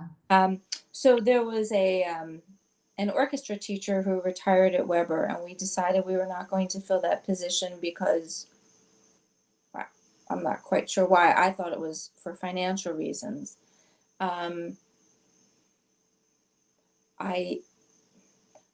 We have a lot of competing interests in the district for where we need to hire. And I'm just wondering if there had been any discussion about filling that position before filling this elementary PE position, or if we're set with not needing somebody else at Weber. Yeah, no, it's a great question. So have we revisited yet? No. When we decided to go all in to bring all our students back in elementary, there are certain things that we need to take into account as far as scheduling is concerned. Some of the same issues that we just talked about before, as far as safety and all those other important things. But by moving all in, there are certain, I won't say unintended consequences, but there are things that we need to do to make sure kids are safe. And we'll talk about some of the other ones in a little bit. So us moving from hybrid to bringing all our elementary kids back, this is one of the, I won't say byproducts of it, but this is what happens when we have to try to figure something out. And to be honest with you, as we move forward, even once our kids come back, and we will be making new decisions as we are reassessing what's happening, what's working, what's not working. We will do that daily and weekly and monthly. So this recommendation really, again, not to downplay the not having that teacher, the orchestra teacher in Weber, because listen, we know how important that is, but we're talking about the fact that our administrators are saying this is something that's really vital to make the schedule that we have function. And that's the reason why. Any more questions, Deb? Rachel? So my additional question was going to be the one that Emily just asked for me, which is what happens if we go remote? Because I think we know that the PE teachers that we have can cover everybody if we end up remote for the rest of the year, and then this expense looks like it makes even less sense. Is there a possibility, I don't know who would take this job, but is there a possibility to do this in a way that it is a temporary position? Because, I don't think any of us want to lure somebody away from their job and then lay them off in December because we no longer need them. Is there such a thing? Are there ways to fill this in a more temporary way so that if this goes in the direction that we're all hoping it doesn't go, that we don't have this additional expense on our books? So I'll take a first stab at this question, and then if Dr. Shields or Dr. Mioli want to chime in, please do. If and when we go fully virtually remote and everybody's home, who's to say then when we come back? We may come back in a month, and then what? Then we're in the same position. We have to think about listen, worst case scenario is that we would be home for, you know, the rest of the year if you know, if it happened that this took place in October or November. But let's say we were just home short term and then we have to come back like, you know, 2 weeks to a month later, then we're in the same position. I think we do have to be flexible though, to your point.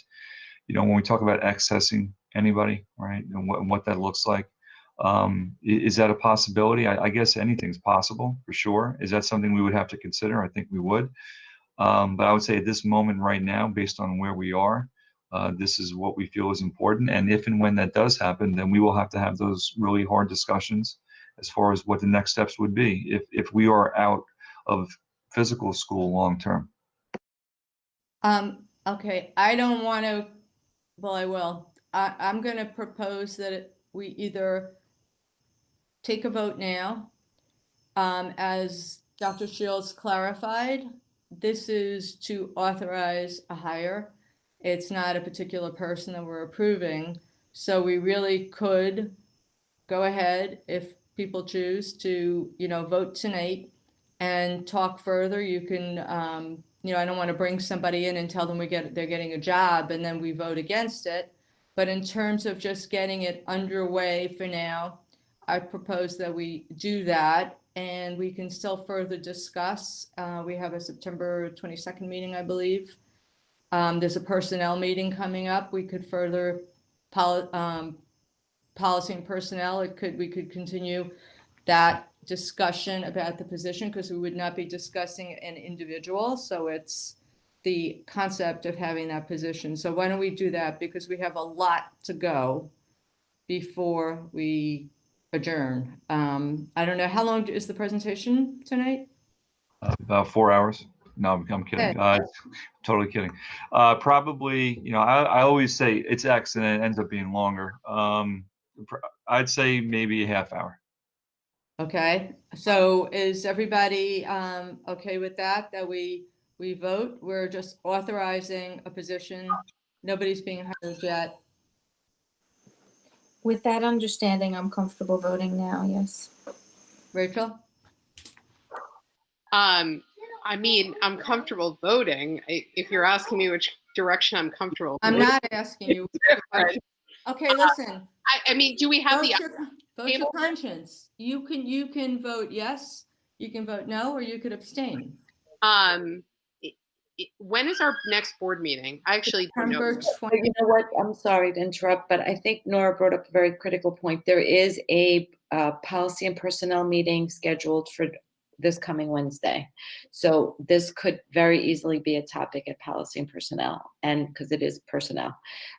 So maybe if we want to continue that discussion on whether or not they go ahead and actually open the job up, then yes. But I think the point is if we can say, go ahead and, you know, think about posting the job and we could discuss it then. Don't post it until the policy meeting. How's that? Or you can post it, but don't call anybody in. Does that work? I'm not telling you how to do your jobs. I'm kind of suggesting that we move on and we do vote, and I'm going to call for a vote. And vote your conscience, okay? If you're not, vote your conscience, okay? I'm going to make a motion for the approval of item 10.4.6. Do I have a second? I do. Okay, I think Emily was a second, and Mrs. Callahan, can you take the roll, please? Certainly. Mrs. Johnson, Yes. Mrs. Weisberg, Yes. Mrs. Bays, Yes. Ms. Brooks, I abstain.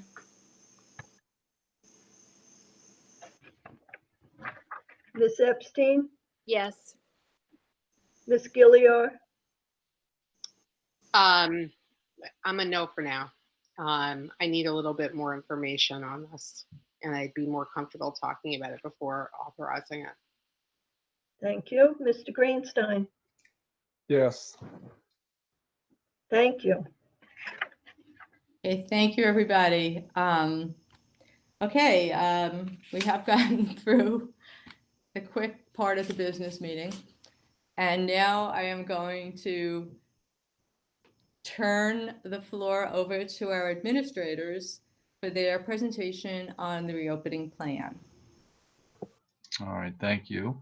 I'm going to ask our video engineer extraordinaire to please get the presentation up. Great. All right, thank you. So let me just set the stage for tonight's update. And I know we appreciate the opportunity to hopefully answer a lot of the questions that I know the board potentially has, certainly the community has. You know, we put some time into, I think, framing this out in a way that will focus on a financial update as far as where we are. So we'll unpack that a little bit. We'll also look at equipment updates as far as where we are with the equipment that we've purchased so far, an instruction update, and then an update with the fully virtual learning platform as far as where we are at this moment. And so with that, we have about 12 or 13 slides that we're looking to share. I'm thankful that I have my incredible team here, and we'll be discussing this as we move forward. And I think what's really important to know, actually, before I even get there, for those of you who are listening live and then potentially who will be listening this as a recording, I know a lot has taken place over the past several weeks. I also understand that we have parents. I'm going to speak specifically about our parents who are concerned about the potential safety of their kids being in our schools. I know we have parents who are wondering and concerned potentially about if they opt to have their children stay home, what does that look like for their kids? And then there are some community members who are concerned about, potentially, how much this is all costing, and what this looks like. Will the equipment be here on time before school opens on September 8th? So we'll answer, I think, I don't know if we answer all the questions that you have, but I think we'll answer many of them. And that's why the forums that we have tomorrow, both at, I believe, 2 o'clock and then the other at 7, we'll be able to answer more questions. And to be honest with you, when school begins next week, we'll be answering more questions, because even though there's a plan in place and even though things are happening in real time, there will still be questions. And I think as our board president said, we will continue to have these forums where we engage with our community to answer as many as we can. It's incredibly important. I can tell you, this is the first thing we think about when we wake up in the morning. It's the last thing we think about before we retire and go to bed. And we're thinking about it all day long because we're trying to work on this. Well, we are working on this and having several meetings with our amazing educators and staff members and board members who are engaged in many of these committee meetings to make all this happen. So without further ado, I'm going to turn it over to Ms. Callahan with the first slide, which is an overview of COVID related costs, and we broke it down to a couple different areas. So I'm going to be quiet and turn it over to Ms. Callahan. Thank you, Dr. Hines. I'm kind of a bottom number person, but we can look at these numbers in many different ways. So please ask questions if this doesn't appear clear to you. Overall, I would say in pandemic supplies for facilities, and by that I mean things like masks and gaiters, sanitizers, trash pails, foggers. We've spent about almost $241,000. But above and beyond that, for things that Dr. Shields will talk to you about in more detail, we had air purifiers, pods for storage, not pods of children, but pods for storage of tables and bookcases that came out of classrooms. We had to buy dehumidifiers to put in those pods. We've purchased canopies with the intent of having physical education, music, singing outside as much as possible. We've purchased desk shields for the elementary school. We've purchased face shields, portable sinks to have around the district. We have purchased carts to bring food to classrooms. We have purchased about 1,200 desks because we took those tables out of classrooms and put little desks back in those spaces. Included in the number I'm going to give you is the transfer that you just authorized on the one-to-one initiative. So of those titles that I just mentioned to you, and included in that 240,000, over and above that number, we come to a total of $1,412,000. Now, the board did set aside $500,000. So we're going to deduct that, and that brings us down to about 912,000. I did not mention, however, the transportation number. The governor created an executive order that waived the April 1st due date for anyone using transportation for private and parochial schools. And this last week, we had received several requests, which we believe will total about $110,000. So facilities, transportation. If I go to staffing, we're talking about the potential of a PE teacher. We need supervision at the middle school, and the COVID coordinator, which is a required position. That comes to almost $400,000. And then the buildings need EAs for a variety of reasons, mainly for social distancing, to bring children into school when they get off the buses, to take children to the restrooms, to bring lunches to the classrooms. Overall, they are asking for 6 6 EAs per building. I would imagine they're planning to assign 1 to a grade level.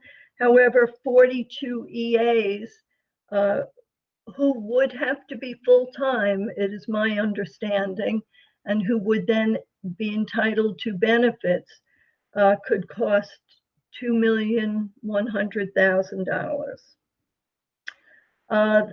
We do have the potential for some reimbursement of the COVID expenses, those masks and sanitizer, etc. However, there is some discrepancy because the governor told school districts that because of the shortage of supplies of these items, we could order from any vendor that had those items available. In order to be eligible to request reimbursement at 75% from FEMA, they must have been purchased on a state contract or a bid. So at this moment, I cannot tell you which items through the Buildings and Grounds Department were purchased in which format, but we will certainly be applying to FEMA in the hopes of getting whatever refunds are available to us. And then I know we're talking about federal funding. This one sort of irks me because when we were given our allocation of state aid back in March, there was a line on the listing that said pandemic deduction $377,000. CARES Act reimbursement, $377,000.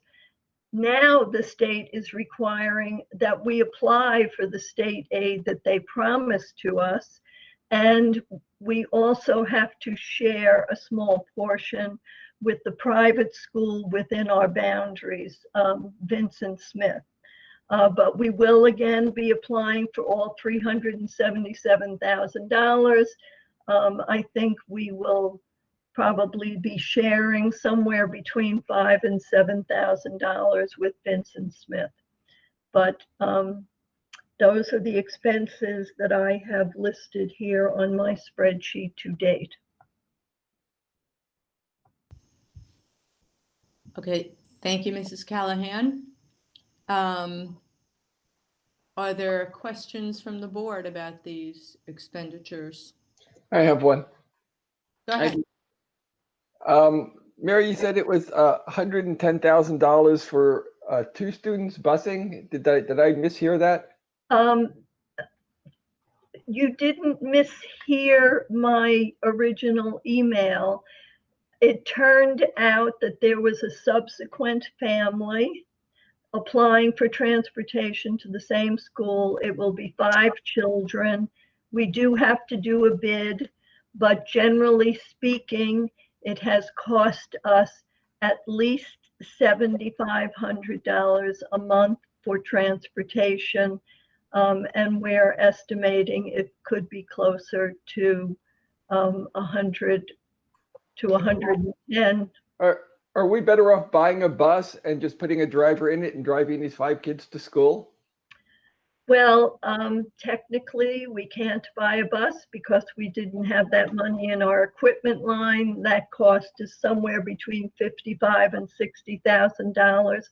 And then the cost of the individual bus driver with benefits would probably be another $80,000. Certainly, over time, the benefit might outweigh the cost. So just as a going forward thing, in our long-term planning, especially since we've been having so much trouble with our busing contracts, in a certain way, that maybe we look at picking up some of our own buses and trying to bring some of it in-house, probably not for our regular Pierce contract, but maybe for some of our out-of-district and special ed contracts that might be more cost-effective over time to bring them in-house. Well, of all of these EAs, maybe they can drive in their spare time. I know they have to be specially licensed, so that was only a joke. They do, but you never know. Thanks. I have a question. This is Deborah.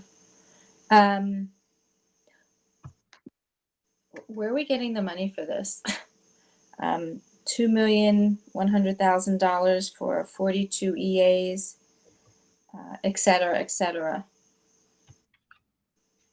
Well, certainly this requires more discussion than a few sentences this evening. And we have not hired these individuals, just as we have not hired the PE teacher. That requires board authorization to increase our staffing.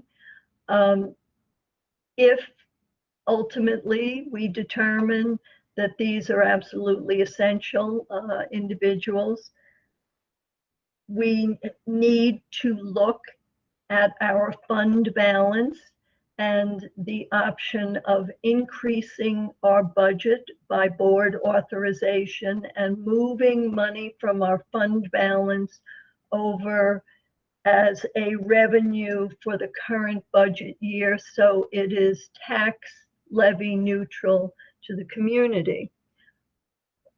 I will not say that there are not many reasons to do that very slowly and carefully and understand the ramifications, but that is an option, and that is what many of my colleagues' districts are doing. Some have already done it. Some districts have increased their budgets by more than $3 or $4 million already.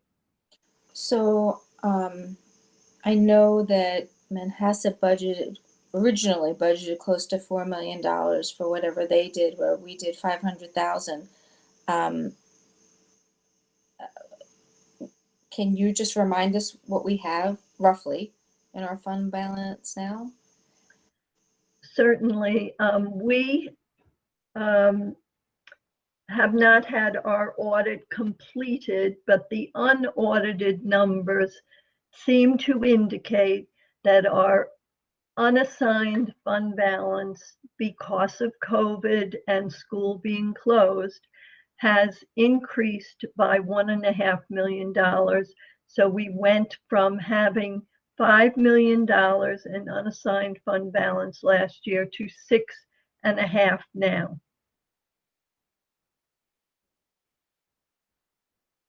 Thank you. Thank you, Mary. I think Emily has a question, then me, then Julie.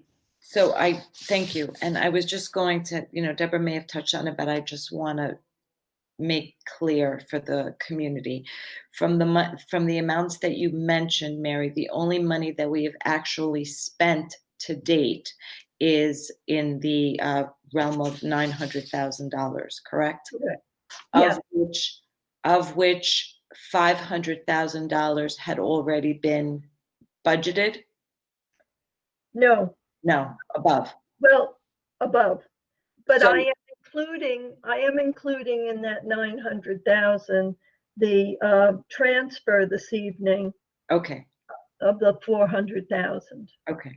So yes, and so that okay. So I just want to make so the rest of the numbers that you mentioned tonight were really numbers based on discussions that have been taking place at the building levels by the principals at committees. Our discussion tonight about adding in another PE position. So those are all just projected spending that we could potentially spend, but have not actually spent yet. I just wanted that to be clear. And the money that you discussed, again, that we've spent have been all on reopening expenses with regards to the pandemic. So they were for HEPA filters, hand sanitizers, the portable sinks, the face masks, the shields, the partitions, the computers, the Wi-Fi cameras, tripods, etc. Exactly. Yes. That I definitely wanted. Now you did, and I think Deborah mentioned also that there were other school districts that had budgeted money. I know Deborah keeps saying $4 million was budgeted by Manhasset. I don't know I don't know that, but I think we were told that Manhasset has already spent $4.5 million in pandemic spending. North Shore School District has already spent $2.7 million. Great Neck has already spent 3.4, and I think you said East Williston, this is, by the way, you didn't say it, you said it to us in a memo, was 1.1 million so far. So I just wanted to put that in perspective as far as what other school districts are spending versus what we are spending, and remind everyone that this community has always been very different than some of the districts that I just mentioned, in that we've always we're very prudent in our spending and in our expenses, and have always maintained lower budget increases than our neighbors. So that was with just the other thing. Mary, what would be very helpful, I think, to us as board members, and I know that, everybody's working really, really hard to try to get our buildings reopened, would be helpful. And I also think for the community is if we could have a one sheet that we could put on our website as part of our, reopening under plans of basically what you just said about what we've actually spent and where it's gone, so that we are being, let me use my favorite word, transparent. That's the end of my questions.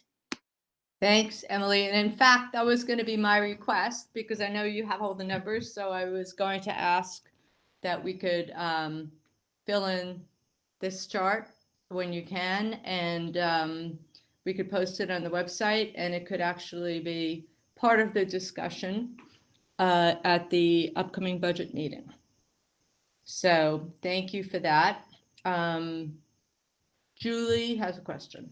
I actually was just going to say what Mrs. Bays and you were saying, as well as remind the community that we will be having a budget meeting, which is open to the community, so that discussions like this can be had in more detail and depth, because I do know we have several other slides that people are eager to hear. Not that we don't want to focus on the situation of finances, but just to keep it all in perspective where those in-depth conversations can also happen.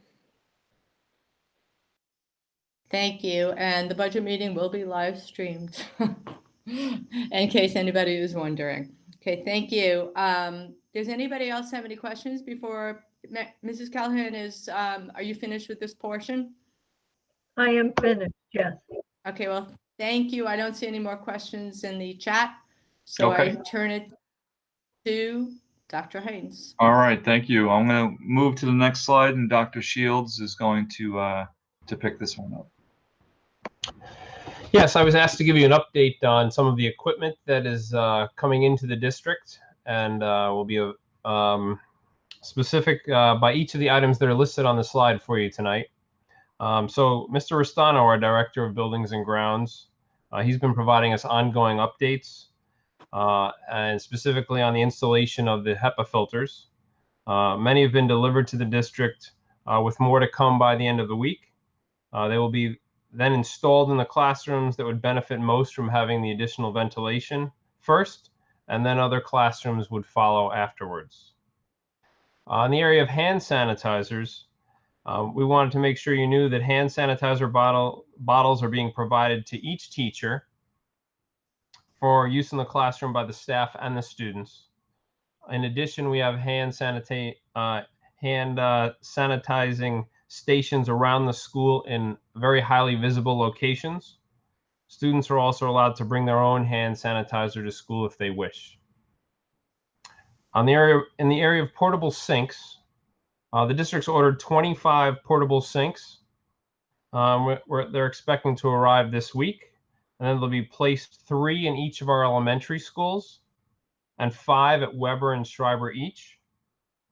Many of our elementary classrooms, you should know, already have sinks in them, so these extra portable sinks will complement them for easier access to hand washing in each of our schools. On the area of face masks and face shields, as you all know, all students and staff members are required to wear face masks during the day. But we want to let you know that the district has ordered over 200,000 masks for students and staff to use if needed. And then face shields will be made available to elementary staff once we transition to the all-in learning model at that level. Partitions, and I know Dr. Hines will be showing you some pictures later on. Partitions, for those of you who don't know, are 3-sided structures, and they've been ordered for elementary classroom desks. And when they are all in, we will begin to install them on the desks at the elementary level. Wi-Fi, wanted to make sure you knew that the Wi-Fi bandwidth has been increased in all of our schools to accommodate the increase in devices that are going to be online at once. We also continue to work with our families to make sure that our students have internet access at home. Any family that does not have internet access should call us here at central office. God bless you. At 767-5005, and we will take down your information if you don't have Wi-Fi or access to the internet at your home, and we will then help try and find a way to support that. In the area of cameras and tripods, these have been received by the district, and they're being installed now. And this is for our teachers to be able to communicate with students that are not in their class. Teachers are being trained on how to use this equipment as well. Transportation, and specifically in the area of busing, questions have been asked about safety and capacity. We've established new bus routes that have approximately 22 students per bus on the in-district buses. Some private school runs may have some more.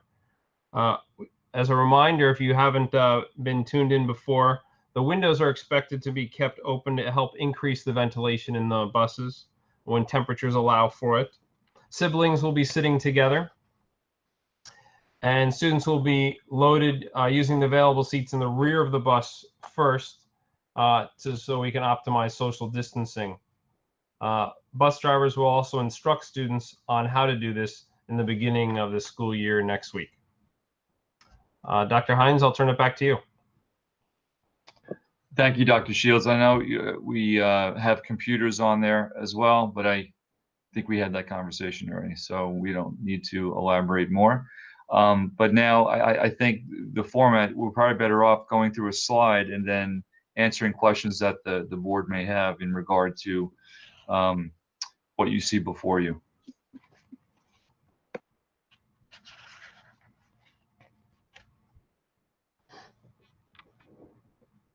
So, any questions from the board? Larry, Larry, okay. Yeah, I guess it just, I know that we had experts walk through the buildings to look at the ventilation, which is a concern of some parents and certainly of the teachers. I was wondering if at some point we could get their report, just so that we've done our due diligence and that we're comfortable with it. Yep, that's a great suggestion, Larry, and we will. I know Jim has the initial walkthrough with elementary, and I'll speak to him, and we'll have that in short order. Great, thank you. I think So Ms. Brooks. Oh, sorry. Go ahead, Emily. I guess I never put it in. No, Deborah goes first. Sorry, Deborah. Go ahead. Okay. Go. It's okay, no problem. So the partitions are relatively new on our list of supplies. Can you tell us about how they were selected? Not in terms of how the K through 5 all in changed. I think the community knows that part, but maybe not. But how the partitions were selected, because there's so many different ones on the market. What were we looking for? What type of efficacy, so forth? I don't have the specs as far as efficacy, but I know that we were looking for the larger ones. I think that you're correct for sure. We had to measure the desks, to be honest with you, to make sure, because they're different sizes as far as the width is concerned. But the height was what we were most concerned about. We wanted to make sure that the, I guess I'll call them a desk shield, the partitions were high and not like, the very low ones that I think many of us saw maybe a few weeks ago with what some school districts were potentially doing. So we went for the higher ones. I can get you the actual specs though, and then share that with the community if that's what the board would like. But I left that up to Jim Restano, doing his homework and due diligence in securing what we have. Thanks, Mike. I think that would be great to get that to the board and to the community. Yep. I believe Emily has a question. Yes, thank you. So I just wanted to circle back to the update with regards to the HEPA filters. I think what you said, Dr. Shields, is that all of the HEPA filters are expected to be in by the end of this week. Is that correct? Did I hear that correctly? Yes. You did hear that correctly, yes. Okay.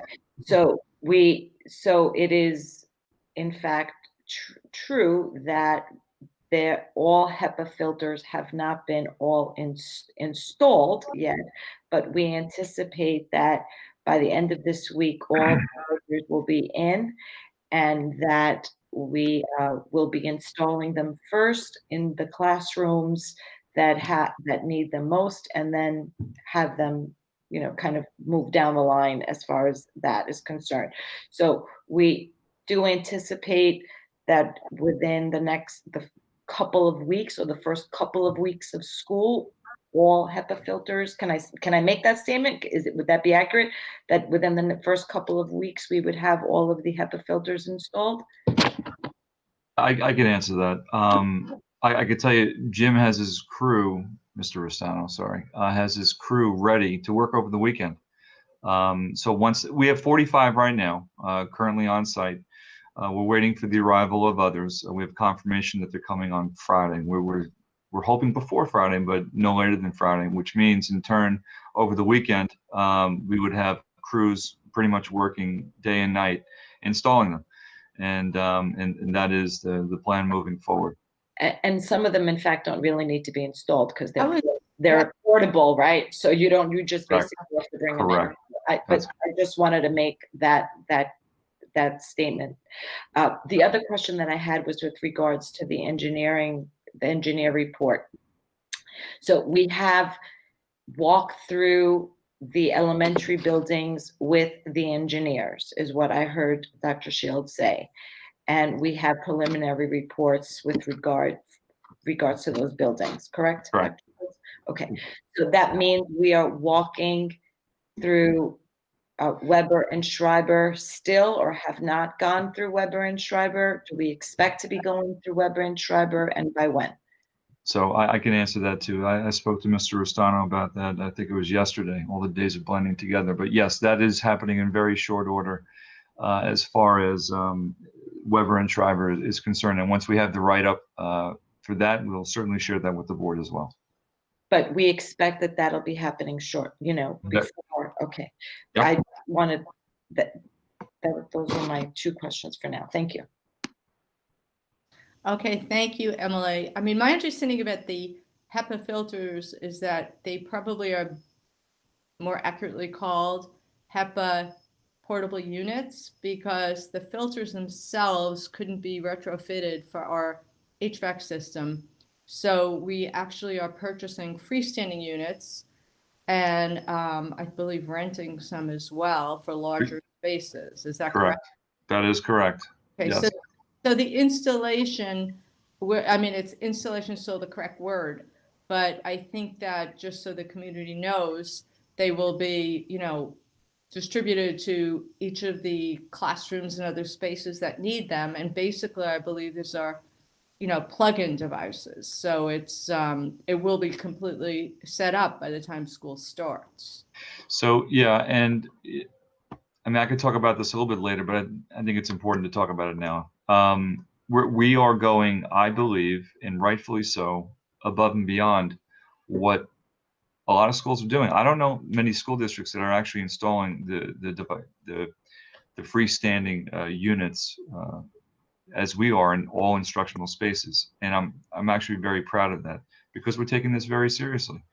And so again, with the law of supply and demand, the fact that we are having them come here and having them installed or plugged in, I think is a real benefit for kids and students. So Jim has been working very closely, with the company to have them come here, and we'll let the community know. And actually, I have some images I will share with you in a few minutes to show you what we currently have and what is to be expected, so we can put an image to the things that we're talking about. Great. I think that'd be really helpful. Let me just see. I think that Rachel and then Julie. Dr. Shields, I heard you say, so the HEPA filters are going to be installed starting, it sounded like, in the order of where spaces could benefit the most from them. But just to confirm, but by the time all the kids start, they're all going to be installed anyway, or by the end of the month? There are no, actually, you know what, I'll simplify my question. There are no spaces that we are concerned about their ventilation or cleaning issues, like air cleaning issues, while the kids are in school, right? Have we fully solved the issue of making sure that the air quality is where it needs to be, and the ventilation is where it needs to be, and the filters are where they need to be, such that we think we're doing the best we possibly can to make sure that the air in these classrooms is clean, to reduce transmission as much as possible? So I can answer that. I feel like I'm jumping in all the time, so my apologies, Dr. Shields. Okay. There's the ventilation, there's the circulation of air, which is incredibly important, right? And then there's the purifying of the air or the cleaning of the air. And my understanding and my belief is, yeah, we are taking care of both. And then on top of that, when students and our educators are in the classroom, we are protecting them while they're in there with the desk shields, the face masks, and then students and teachers wearing actual masks itself. So I think we are really, to the best of our ability, trying to mitigate as many variables as possible moving forward. And yeah, I'm very proud of what we're doing to the best of our ability, make sure everyone's safe.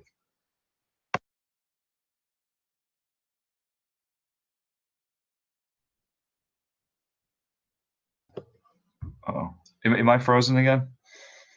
Okay. Any other questions before we move on to the next? I just had another question really quick, just to piggyback on what Rachel was saying, or Mrs. Gilliard was saying there, regarding air quality and what we have done. You mentioned that the HEPA filters are supposed to all arrive by Friday, hopefully, right? And that they will be installed or put in their spaces over the weekend and ready to go on Tuesday. I'm assuming then, with confidence, you feel that we are not going to foresee a delay in opening. So that, right, and we're moving forward in the direction, and our safety boxes and health and safety boxes have all been checked, correct? Yeah, yes. So great question. Yes, the sequence of events as far as items arriving, and I know it's crunch time, and between the portable sinks that will be arriving by the end of this week, the HEPA filters or the units will be arriving by the end of this week, and the installation of the HEPA filters. Now, the desk shields are different because the desk shields, what we're looking to do is to have them in place, intact, on the student desks before all of our kids come back. Not during the transition or the staggered schedule, but by the time all our kids come back. And they will be secured on the desks. And the teachers will have a desk shield as well. So they will be secured as well. So though, and there's a process to doing that, and we want to make sure that we're doing it the right way. I actually watched the video before of how they are installed on desks. So I would much rather us not make, we want to get all of our kids in as quickly as possible, but in order to do that, we want to do it the right way. Thank you. I appreciate that. And then I just have one last request. Dr. Shields, thank you for putting this together. I think it also would be helpful if we could get for the community a visual that kind of delineates the number of items that we purchased. And then when they see Mrs. Callahan's financial visual, it will be a nice reference point for them to kind of see how it all marries together, if possible. Thank you. Thank you, Julie. Are there any other questions about this before we move on? Let me see. No, I think the board is good. Like, we can move on. All right, so the next few slides are really visuals. What you'll see here on the left side, or at least my left side, the way I'm looking at it, are the images of face masks, of what they were, face shields, of what they will look like. The image on the top left is what we have for some of our teachers right now, and they are arriving. We have some here right now, but more are arriving, I want to say Thursday. And so that will be available for our teachers. What you see, and I think Ms. Brooks, you asked about, what they look like or what the size is. You can see they're rather tall, the desk shields themselves. So, and I think that's a really good thing to have. And there's a lot of different iterations of what they look like. You'll see some schools purchase dividers, like very large plexiglass or polycarbonate dividers, where kids are sitting close to each other, but there's this massive divider. We're going this route, so you can see the image. That's not one of our kids. Just want to be very clear about that. The image on the bottom, but you can see what it would look like on a desk. And then we'll move forward to the other slide, please. Yes, I did want to say, I know there are some districts on Long Island where the desks are actually adjacent to each other. Right. And I have seen the big plexiglass barriers separating two desks but for the barrier in between are literally adjacent. So yes, thank you. That is correct. I would, Excuse go me, ahead, Mr. I'm sorry. Mike. I just want to make a comment regarding the shields, the desk shields. Perhaps once they are set up, and of course, before the children are in there, and when the desks are set up, Yep. we can send visuals out to the community because, you know, in these times, parents will not be into in the classroom. Yep. And I think it's critical that they see how their children are going to be seated and the actual distance apart. And I'm glad you're shaking your head because I know we both agree about this. So thank you. 100%. Absolutely. And it's, you know, part of the reason why we have images here is I know there are a lot of questions as far as what do these things look like and, you know, so on and so forth. So what you see here on the left is a tripod with the camera that we talked about earlier that will be in our classrooms when we live stream, if and when we not if, when we live stream in all our classrooms. So they're actually all here on site right now, and they're being installed as we speak. The middle image is one of the varieties of the HEPA filter or the HEPA unit that you see there. So that's one of, I think, 3 or 4 different types of filters that we are bringing in no later than Friday. And then, of course, you know what a sink looks like.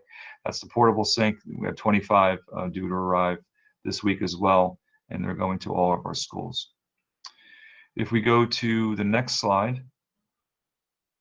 So signage has been put up in all of our schools, and I'll just show you a few images of what that looks like, and they're really all over the place. I could tell you firsthand that yesterday I was in all of our schools, and so we have lots of signs talking about reminding our students and probably staff, you know, and I think they know already, to always wear masks.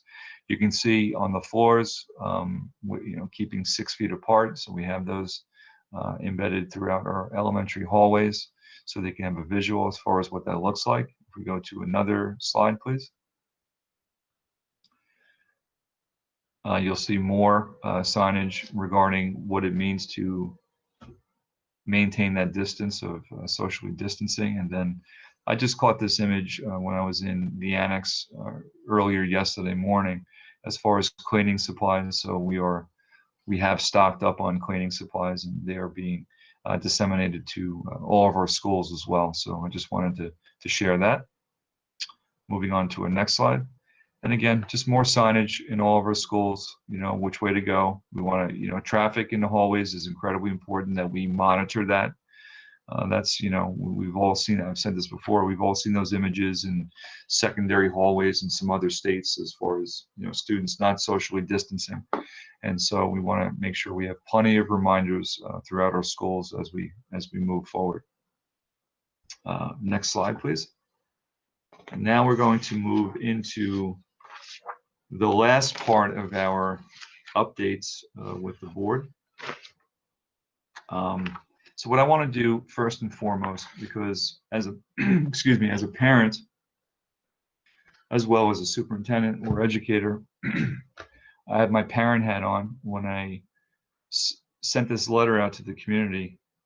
I think it was last week. All these days are blending together regarding when our elementary students are coming back. I think it was just. Yeah, it's incredible how they're all blending together. But the first bullet point I want to make very clear to our community, as far as not only the rationale behind it, but how it is aligned with our state education and Department of Health guidance, as far as making sure that we're doing the right thing, which is keeping students apart as much as we can. And when we can't keep them apart up to a certain distance, there are certain things that we have to take into account.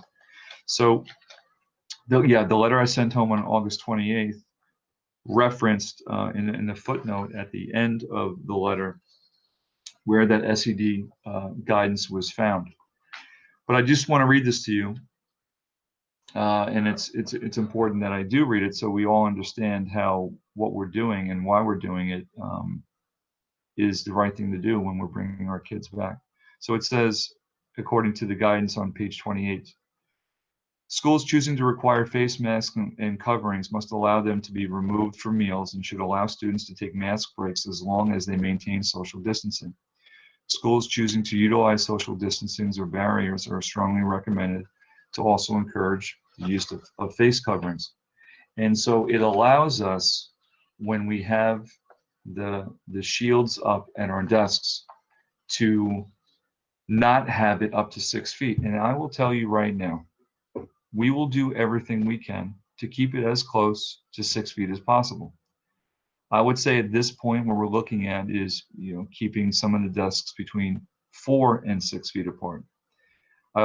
As we get to the end of this presentation, we'll talk about numbers for our virtually remote learners, students who are opting to stay home, or parents who are opting to have their kids stay home, and what those numbers look like. And the reality is we won't have as many students in our schools, and that will allow us to, again, keep those distances even further apart. So again, we will do everything we can to get as close as we can to 6 feet as possible. But in doing so, we are following SED and DOH guidelines, and we are really making sure that we have those provisions in place for safety features like the dust shields and everything else, the air purifiers, all those important things. So I just wanted to be very clear about that as far as why we're doing it, and it allows us to bring all our students back at the elementary level. We'll be very clear about that at the elementary level moving forward. So from here, I'm going to, excuse me, I'm going to turn it over to Dr. Mioli, and we're going to talk about some updates and some thoughts as far as what the next 3 bullets look like. Thank you, Dr. Hines. I think I'm gonna, if you don't mind, I'm gonna go down to the bottom bullet because it's a nice segue. And I just wanna, I will do the other 2 bullets, I promise. I did go to all 7 buildings yesterday to walk through the halls and the classrooms. And I can verify that I didn't see any classroom where the desks were 3 feet apart. So I think the 4 to 6 feet is really the rule that I'm seeing in those classrooms. So if we talk about we talk about it in the life of a 3rd grader, you know that we are having at the elementary level in our 5 elementary schools, we're having a phase in for 8 days to start. And so if I'm a 3rd grader, I will be actually at home on September 8th, on the very first day of school. And then I will come into school on September 9th. And so I will be in school every other day for 4 days and out of school every other day for 4 days.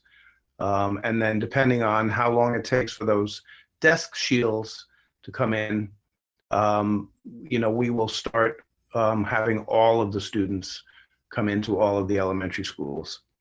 So for a 3rd grader, it's important to know that not only at the elementary level, but actually in all of the grade levels in Port, the students, every student is going to be assigned either to a classroom teacher in the elementary level or class teachers at Weber and at Schreiber. So whether you're in a hybrid situation or a fully remote, which we're going to talk about later, you will be assigned to a class and or a teacher, and you'll have a Google Classroom that you will be going into to get information such as schedules and assignments and that type of thing. So as a 3rd grader, even though on the very first day of school, I'm at home, I will have a Google Classroom. I will know who my teacher is. I will have heard from that teacher in terms of what the schedule for the day is. And there will be a full day of instruction for me as a 3rd grader there. Oh boy, I think Yeah, okay. Sorry, I'm getting my phase in days mixed up. So a third grader, right? I'll be remote. I'll be in Google Classroom, and I will be. All of the third graders will be home, so all of the third grade teachers will be teaching remotely. So I will be seeing my teacher in either a Google Meet or a Zoom Meet, and I will be getting assignments and stuff in the Google Classroom. So all of my third grade colleagues, student colleagues, will be at home and we'll all be working remotely with the teacher. So then the following day, I will come to school. And at school, even though I'm there with all of my third grade friends, my class will be split in two. And we did this intentionally so that we would have only half of the students coming to school during this phase-in. And we will be in two separate locations.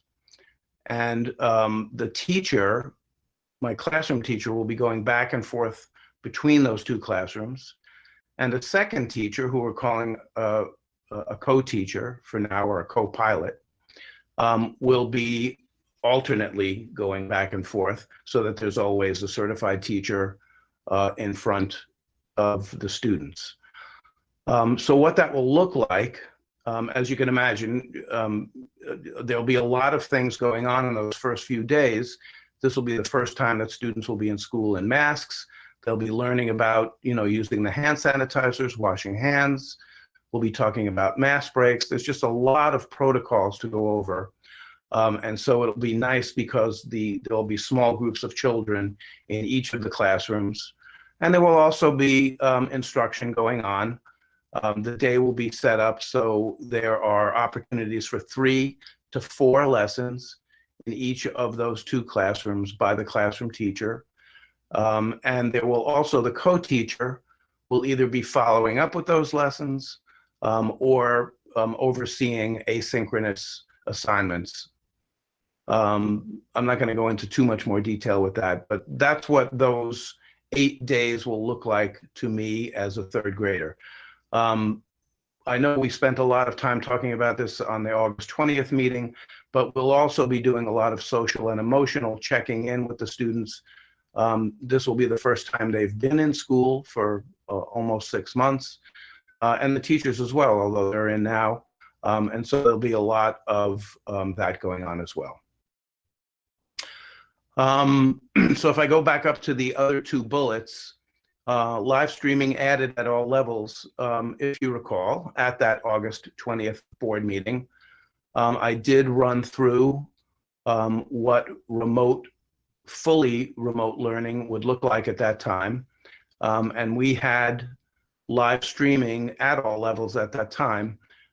We have since added to that at all of the grade levels so that there are more opportunities for students who are at home, either fully remote, and again, I'll talk more about that in a few minutes, or on the alternate hybrid days at Weber and Schreiber to have a view into the classroom in terms of live streaming. Dr. Hines talked about and showed you the outboard cameras that are being installed in every classroom at all grade levels. Those will have integrated mics. And although, we could have teachers live stream through their Chromebooks, this will give some flexibility in terms of the stationing of the camera and the microphone, as we move into this kind of instruction throughout the fall. PEP, this came up earlier when we were discussing some of the staffing issues. In brief, what we have done at the elementary level is, as I had discussed before, we have tried to minimize or eradicate the traveling of teachers between buildings or among buildings. Some go to more than 2.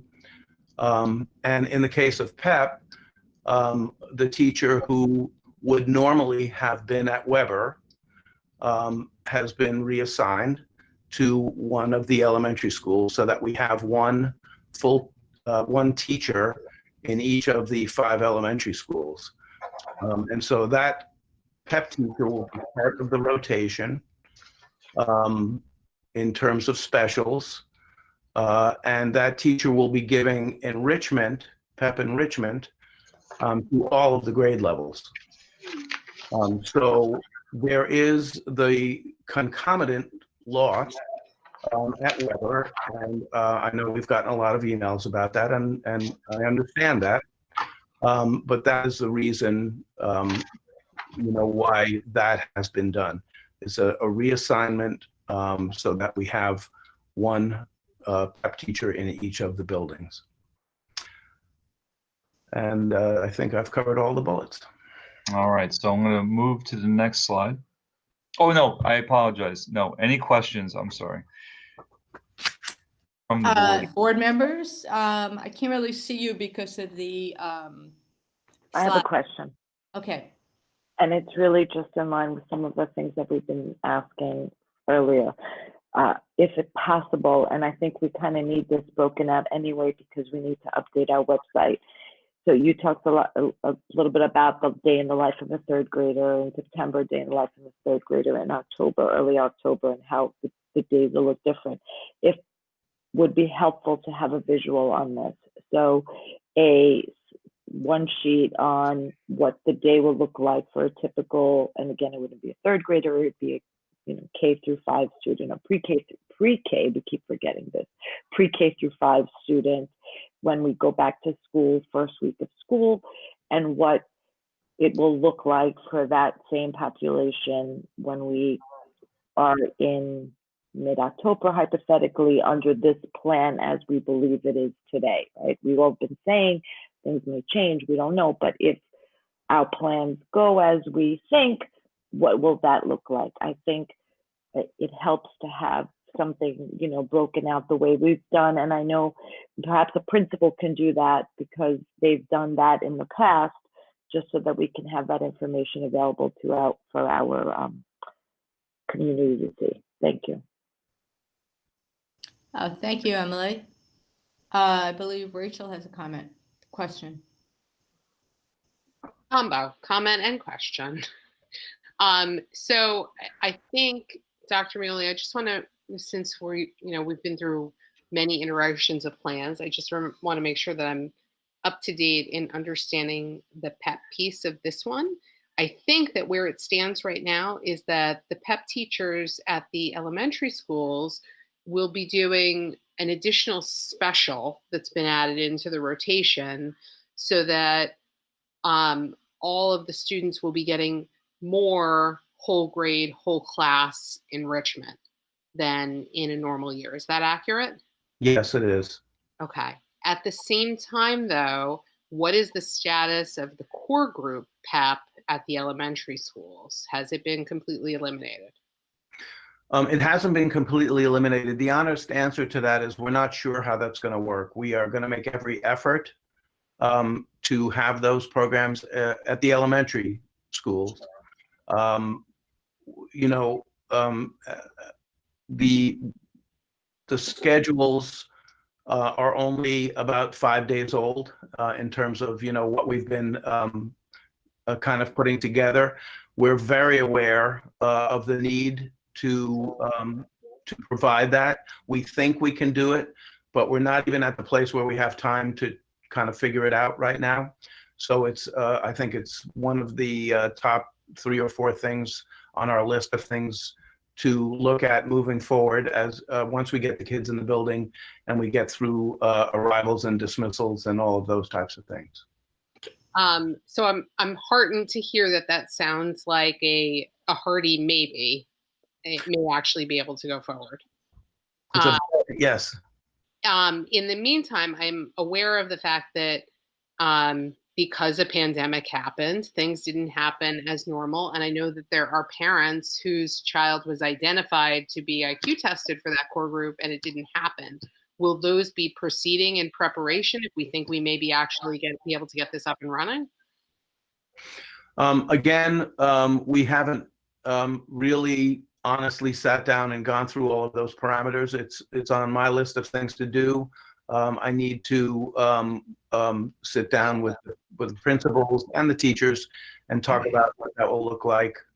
What in some cases we may need to substitute, as we did in the spring with other programs in terms of finding other assessments or other ways of having it our students considered for those programs. Or we may be able to, we may be able to just use the ones that we have in place now. Thank you. I really appreciate it. And I know that your to-do list is 9 miles long. We probably can't even imagine it. But I do appreciate that you're taking this population into account. I was very troubled by the plans that looked like we were eliminating all education for advanced learners K through 6, because I think it's a question of what kind of district we want to have, and if we want to be competitive with certain other kinds of districts. I think the PEP teachers play a very important role for the core group and for the entire class. I'm sorry to drill you. If I can bring it back to 6th grade PEP, which I'm sure you knew I was going to ask about. We've gotten a lot of emails about it. I feel like I would be remiss if I didn't give a shout out to the 6th grade PEP students who also sent us a petition. And obviously we know that this is an important program to both the parents and the students, because we got a lot of communication about it. Is there any hope for the 6th grade PEP program as well? Or is that completely eliminated at this point? I did know you were going to bring that up. And we have gotten a lot of very passionate emails from students and parents, and I understand, we all understand them. It's a less hardy, maybe, honestly. I don't see too many ways, short of hiring more teachers and redoing the Weber schedule at this point, of having it exist as it has in the past in the schedule. But we are thinking about and talking about other ways that we might be able to do it. I really appreciate that. And I thank you for your answer. And I hope you will continue to try and figure out some creative solutions. I mean, I know I've said this before. And by the way, Dr. Mioli, you have a creative arts background. I know that I'm preaching to the choir here when I say that a lot of these programs that we offer, the arts, PEP, our additional non-mandated services like reading and math, these really add to the program that we offer here. And I really appreciate all the effort that you're going to and the out-of-the-box thinking that's being put into trying to save them while trying to run a pandemic school. So thank you. Thank you. Look forward to the next updates. Thank you. And just since you gave me the opportunity, I'm going to give a shout out to my administrative colleagues who have been doing most of that creative thinking in terms of trying to, fit 3 pounds of stuffing into a 2-pound box or whatever that is. It's getting late for me. I also realized when Ms. Bays asked me the question that I did not describe what happened when the students come all in. So even though the superintendent is looking at me and saying, move along, I just want to say briefly that as the letter stated, that went home Friday. As soon as we have those desk shields in, after that initial phase in, we'll have all of the students in, and what the day will look like will be, for a pandemic with masks and shields, a fairly normal day where the students will be in the classrooms with their teacher, with an assigned teacher, getting their specials. And so, we look forward to that. Okay. Thank you, Dr. Mioli. And I think you are far too modest, because I know you are an integral part of that team. But that being as it is, I want to go to Julie and then Deb and move forward, because we have been on for a long time, and I unfortunately didn't put like a end time tonight because I knew we had so much to do, but I would like to move ahead because for all of us, we have 2 forums tomorrow. Our staff has a full day. Most of us who aren't employed, so to speak, also have full days working on this. So let's get to Julie and then get to Deb and hopefully move on to the next piece. I just have 2 points of clarification that I hope will be brief. Dr. Hines, the first question or point of clarification is the 3 to 6 feet social distancing. So I know that you eloquently explained it, but I think there's been a lot of information and it doesn't hurt to reiterate throughout this process. Health and safety has been the #1 concern. And we started off with 6 feet as being the distance that we chose. And we said it was because it was safe and healthy. And I know you just read from the SED.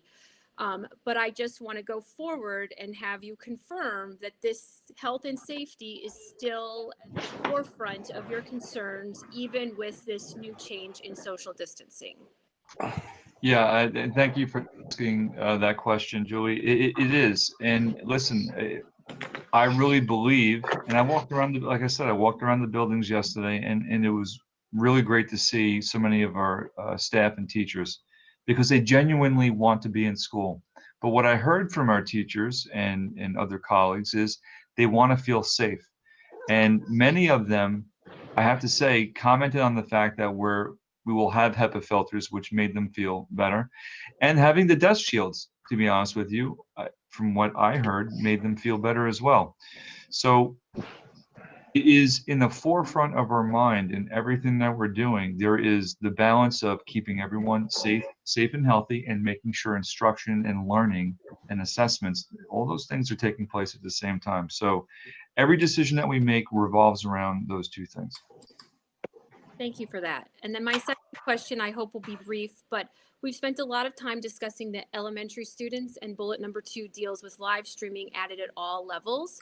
I think at the middle school level, it's quite clear that the days the students are at home, there will be receiving live instruction. So live streaming becomes imperative for the fully virtual learning platform students, who I know are going to be on the next slide we'll go into. But Dr. Mioli, can you please shed some light on the live streaming edition at the high school level and what that will look like? Or Dr. Hines, anyone can elaborate on it. Well, I think it's going to look very similar to what I described on August 20th, because the high school plan, really hasn't changed. So it will be basically live streamed all the time. The students are coming in every other day as a hybrid, but it's a 6-day cycle. So if I'm in school, I'm live, and if I'm either on my home day or I'm fully remote, the live streaming will continue. So the live streaming will be on every day for all of the classes. Thank you, I appreciate that. Okay. The next question is Deb. Thank you. So I know we've been through a bunch of iterations on this, and I guess my first question is, given that we're no longer trying to use extra or atypical spaces creatively as classrooms, which I know was part of the governor's guidance in July. So those atypical spaces, whether they would have been the gym in the elementary schools or whatever, have now reverted to their original purpose. Is that correct? So that now, instead of having kids set up in separate sections within the same group where every classroom was divided into multiple sections and the teachers were traveling around, now we have the kids in one classroom. They're just like normal, just like pre-pandemic, with their teacher, and our creative spaces have reverted to their traditional use. Is that correct? At the elementary level, I believe Yes. that is 100% correct. Okay, So, I just want to mention that there's a lot of furniture that would normally have been in those classrooms that have been removed and stored. To make enough space to do that. completely understand it's by necessity and not by design. I think none of us really wants to get rid of that if we don't have to. I understand. Thank you. Are we still having lunch in the classrooms? Because my concern is if we are less than 6 feet apart and even 6 feet apart, how are we arranging lunch in the elementary schools?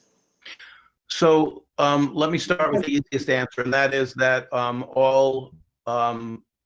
anytime a student has a mask off, they will be at least 6 feet apart.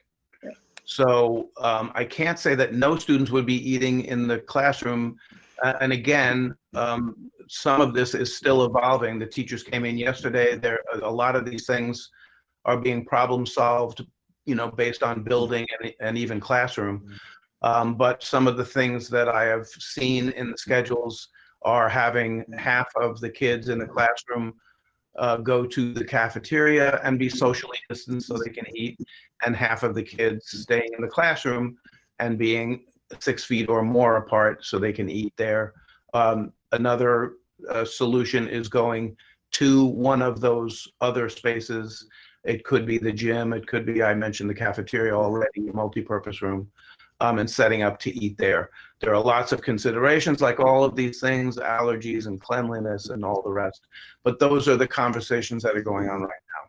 Great. So the awareness is there. I just wanted to make sure, because I know parents were saying, well, wait a second, if the classrooms aren't socially distanced by design from the time the bell rings in the morning till the afternoon, then how are they managing lunch? But the building personnel are this is already on their radar, so I will leave it in their capable hands. I'd like to just interject one thing, Deb, before you go on. Sure. I think for parents who are questioning or concerned, which I'm sure there are parents who are concerned about how their child's lunch is going to be handled, I advise them to email their building principals, because they really are the best source of how each school, especially on the elementary level, will be dealing with that. So I'm just putting out that recommendation. Yes, I appreciate that, because on the policy committee, I hope to tackle the chain of command issue. So I think it's good. It's important for parents to know where they should turn first at the boots on the ground level, which is usually their building. My next question is the district designing mask breaks? No, how do I say this? Is the district setting guidelines or goals for mask breaks, or are we leaving those up to the building principals, or even more granular to the individual teachers?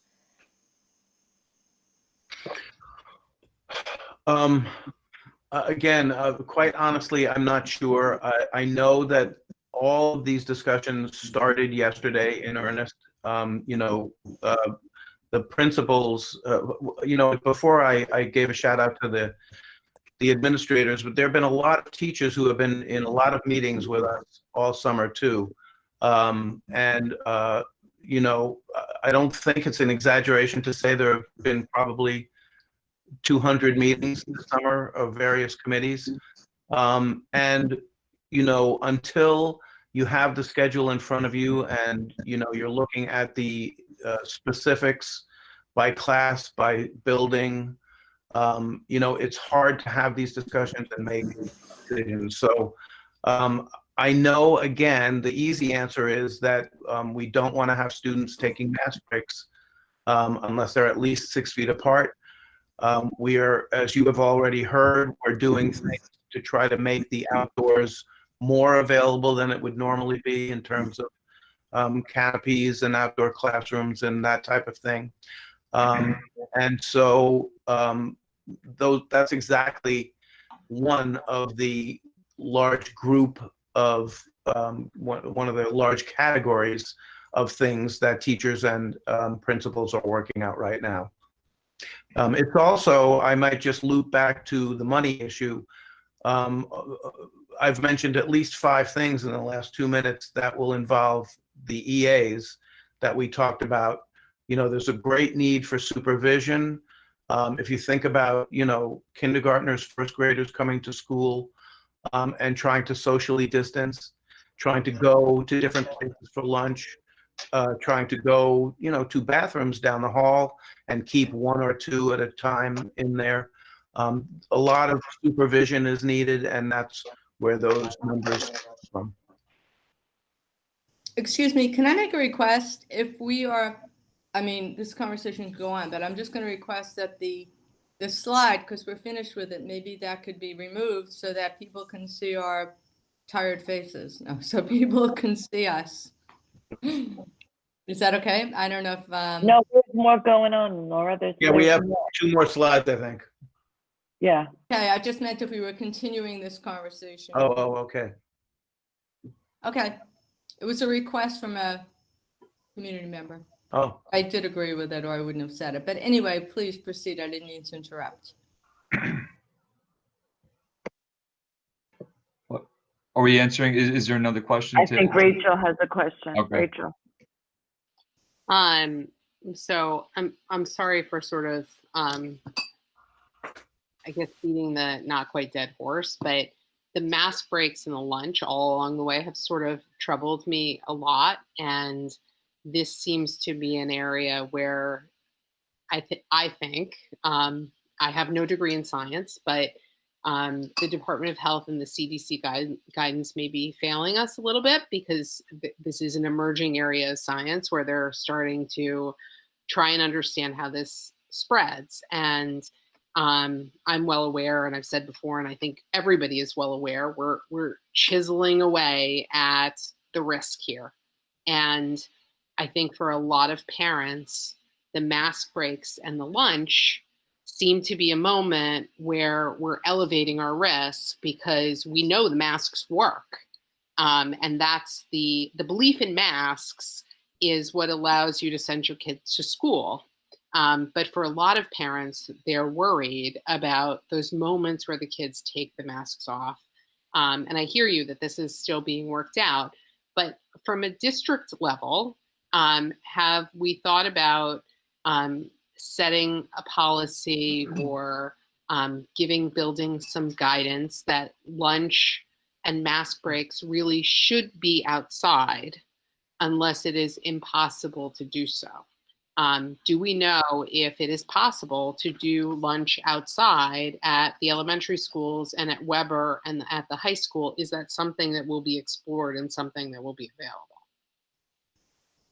So I can answer that. And I understand some of the trepidation involving mask breaks and lunch. I think at the elementary level, I think Dr. Mioli said that, you know, if the classrooms are if the students are less than 6 feet apart, we're going to break the cohort up and they'll go to the cafeteria, and then they'll have more than enough space within the classroom. And so that, I think, solves that problem. But I agree, listen, if we can get our kids outside as often as we can, that would be great. It's very difficult to do that, I know, at Weber. It's very difficult to do. And I know that Beth has had conversations about doing that, because it's not like traditional where you bring your kids out for recess and they walk the track or they do something. But we will continue to try to explore other ways in doing so. And this, what I'm about to say, I don't think it'll be unpopular, but I want to underscore the importance of mask breaks. Our kids will need them, and our staff will need them. And any of us who wore a mask for more than a half hour, 45 minutes, understands the need for them. So, you know, when you bring up a really good point about guidance, and I think Ms. Brooks asked about the question, or asked the question regarding, you know, is that a building level decision? There needs to be some uniformity as far as what that looks and sounds like. But I also want to allow the professionals to have the discretion of having more if they feel it's appropriate. And so the question becomes, how do we do that in a safe way? And so at the elementary level, because we will have all of our students in class at some point very soon, right? Or in school, I should say, we'll have more spaces within the school to have those mask breaks, especially if the weather is inclement, right? If it's not the greatest weather conditions. I think it becomes a little more troublesome at Weber and at Shriver. And so I guess what I'm really trying to say is when we do and when we have them, it will be done in a safe way and as safe as possible. But I agree from a policy standpoint. I think it's something the board should explore. I think it's a really great suggestion. But from a regulation standpoint, at a building level standpoint, there should be, you know, some at least minimums that are taking place, because I don't want to hear, to be honest with you, that students never took a mask break throughout the day. I think that would be incredibly unhealthy. So we need to find that balance. And I think what the first week of school, as we are transitioning into this new norm, you know, we could have the best plans and policies in place, but then it happens yes, they are required, and it happens in real time. So we'll have more information to report back to the board. These are conversations that are ongoing, and I'm very confident in the fact that we will keep everyone as safe as possible when we have mask breaks and they eat lunch. Yeah, I definitely wasn't suggesting that we not let kids have mask breaks. I think. No, I've heard that from others, and that's the reason why I mentioned it. And A, it's required, as Ms. Bays pointed out, but B, I think we have some, and I'm not saying heard here, I'm saying I'm hearing universally, like no mask breaks. And I'm like, well, A, you need to, and B, it's good for everybody. We just need to figure out a way to do it in a safe way. Absolutely. I completely agree with that last statement. Is there any, are you finished, Rachel? Yeah, thanks. My daughter's name is Rachel and I call her Rach. That's why I call you Rach on occasion. And sometimes Nora texts me things that she intends to text her daughter. I stopped that after I realized that I had two Rachels in my life. Okay, I think we can move on to the next slide. Okay, so we have two more slides. The slide that's coming up has to do with the fully virtual learning platform. So there we go. So before, and I got the whole word there, so I got the whole thing. All right, and it'll make Julie happy. So I'm going to take the first bullet, and I want to set the stage here. I know it's 10:38 at night, and we started exact at 6. I think it was at 6, and not Mountain Time, the Eastern Standard Time. In all seriousness, this has been one of the most difficult propositions, one of the most difficult things, I believe, all school districts who are choosing to move in this direction, by the way, to tackle in real time. And so when I set the stage of students who are staying home all the time, fully remote, that I want to go back to mid-July real quick. I know I just blew it, Julie, sorry. I want to go back to mid-July when we received guidance from SED and the Department of Health. In their guidance, it states that school districts are required to make sure students who are medically fragile have some sort of option, right? Because they can't come to school because of some pre-existing condition, right? And that makes total sense, absolutely. But what's happened since mid-July to where we are is that school districts have chosen to, not required, but chose to move in a direction of providing, we call it a fully virtual learning platform. And with that, there are a couple of different ways to make that happen. I know in some districts we're hearing about they're hiring X amount of teachers that they're dedicating toward this space. In some other districts, on the complete opposite extreme, they're just providing a Google Classroom for students working on asynchronous work, right? So you have two extremes. One of the other options is using live streaming. And it is probably one of the most unpopular words that I've heard in quite some time in many places in the education space. What we are doing here in Port Washington to begin with, I'm going to start with the elementary level first, is starting with live streaming. And we'll get into the details about that in a little bit. And when you live stream a classroom, or let's say what's happening within the classroom, in many ways, it can be a very one-dimensional experience. Nothing will ever replace being in front of a teacher in a classroom. Nothing will come close. Some may disagree with that, and that's fine. I don't think it's true. And I think our educators, for the most part, would agree with that. But it is a way for our students who can't be here physically to see and experience what's happening. I've said this before in other board meetings. I don't think it's the best experience. I don't think like I said before, it replaces anything. But the bottom line is that's what we were beginning with. We have had several committees dedicated toward trying to create something for our students when they enter here. Well, I should say when they begin in September 8th. And we have an elementary committee that's dedicated to the fully virtual learning platform. We have a middle school committee, and we have, the high school committee. And they've met either several times, or they have met several times to try to figure this out. What we have in place right now, and I want to be very clear about this, what we have in place now, we will continue to work on with our committees as we move forward with the school year. And that's really important for you to understand. And we really focused on a lot of different things in our committees as far as what this could look like. You just heard all the financial concerns regarding a lot of expenditures that are needed. So, some may say, why can't we just hire teachers and dedicate, them to this platform? When I show you the next slide, you'll see how many students we actually have potentially to do this. And it's important for the community to know, when we look at grade levels, what the numbers that we're speaking about. So the committees met for a long time talking about the possibilities of what this can look like, from hiring teachers to taking teachers and the staff that we currently have in place and repurposing them in some way.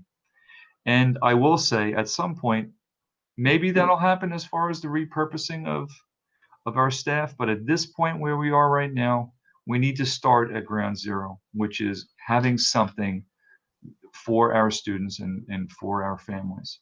And so I just wanted to set the stage with, we understand that there might be concerns, or there might be questions, more questions as far as what this looks like from an experience standpoint.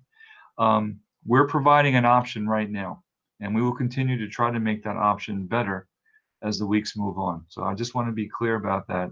But to begin with, we are live streaming K through 12. And what that looks like, I'm going to turn it over to Dr. Mioli at this point, as far as the other bullet points here.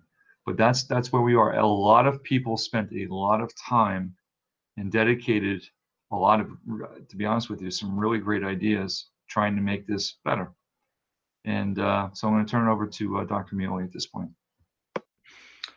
Thank you. So again, just to make sure we're all on the same page here, we're talking about students whose families have decided that they're going to stay home every day. They're not going to come to brick and mortar school at all. And so what that would look like at the elementary, middle, and high school, I want to talk about briefly, but I want to also just remind you, the board, and the audience that what I said earlier, and that is that every student at every grade level will be assigned to either a teacher or a group of teachers. So for me, if I am fully remote, if I am going to have all of my learning take place at home, I'm still going to be assigned to a teacher at the elementary level. And therefore, I will be in a Google Classroom with that teacher and my fellow students. And so, that is where there'll be an exchange of materials. There'll be schedules posted There'll be lots of information, and I think most of us are familiar with what that looks like based on what we went through in the spring. So where the live streaming looks like, and again, I'm going to go to my contrary nature and go backwards. I'm going to start with 10th grade because it's the easiest. And I've actually already explained it. One of the members asked me the question earlier. So if I'm a 10th grader, I'm going to be home every day, but I'm still going to be assigned to teachers in each of my classes. And so when my class is in school, I will be watching the live stream. And when my class is at home, because the regular students are in a hybrid, those who are attending, I will be watching the live stream along with them, but it will be the teacher who is there. So in other words, as I answered earlier, they'll be live streaming every day for all of Schreiber students. So that's an easy one. So I get that one out of the way. So going backwards, day in the life of a 7th grader is similar. The middle school model is set up so that grade levels come in every other day. So much as I described in the phase-in at the elementary level, if I'm a 7th grader, I will be in with all of the other 7th graders and my teachers on one day, and then, well, actually 2 days a week, I will be in school. I'm sorry, I'm getting them mixed up. So as fully remote, I'm assigned to a class, a group of teachers in the 7th grade. And when my colleagues are in school, I will be getting the live streams. And when they are at home, I will be joining them with the teacher who is going to be teaching remotely that day. So I'll be in the same stream, if you will, as the students who are at home. And then we've talked about the Wednesday before. That Wednesday will be remote for everybody, and it will enable the teachers to reach out to students in lots of different ways. They will follow the same schedule, and they will be able to either meet students individually or in small groups. And in the 3rd grade, if I am fully remote, I think I went through this already in terms of during the phase-in, so I will follow that teacher. And when we're all in,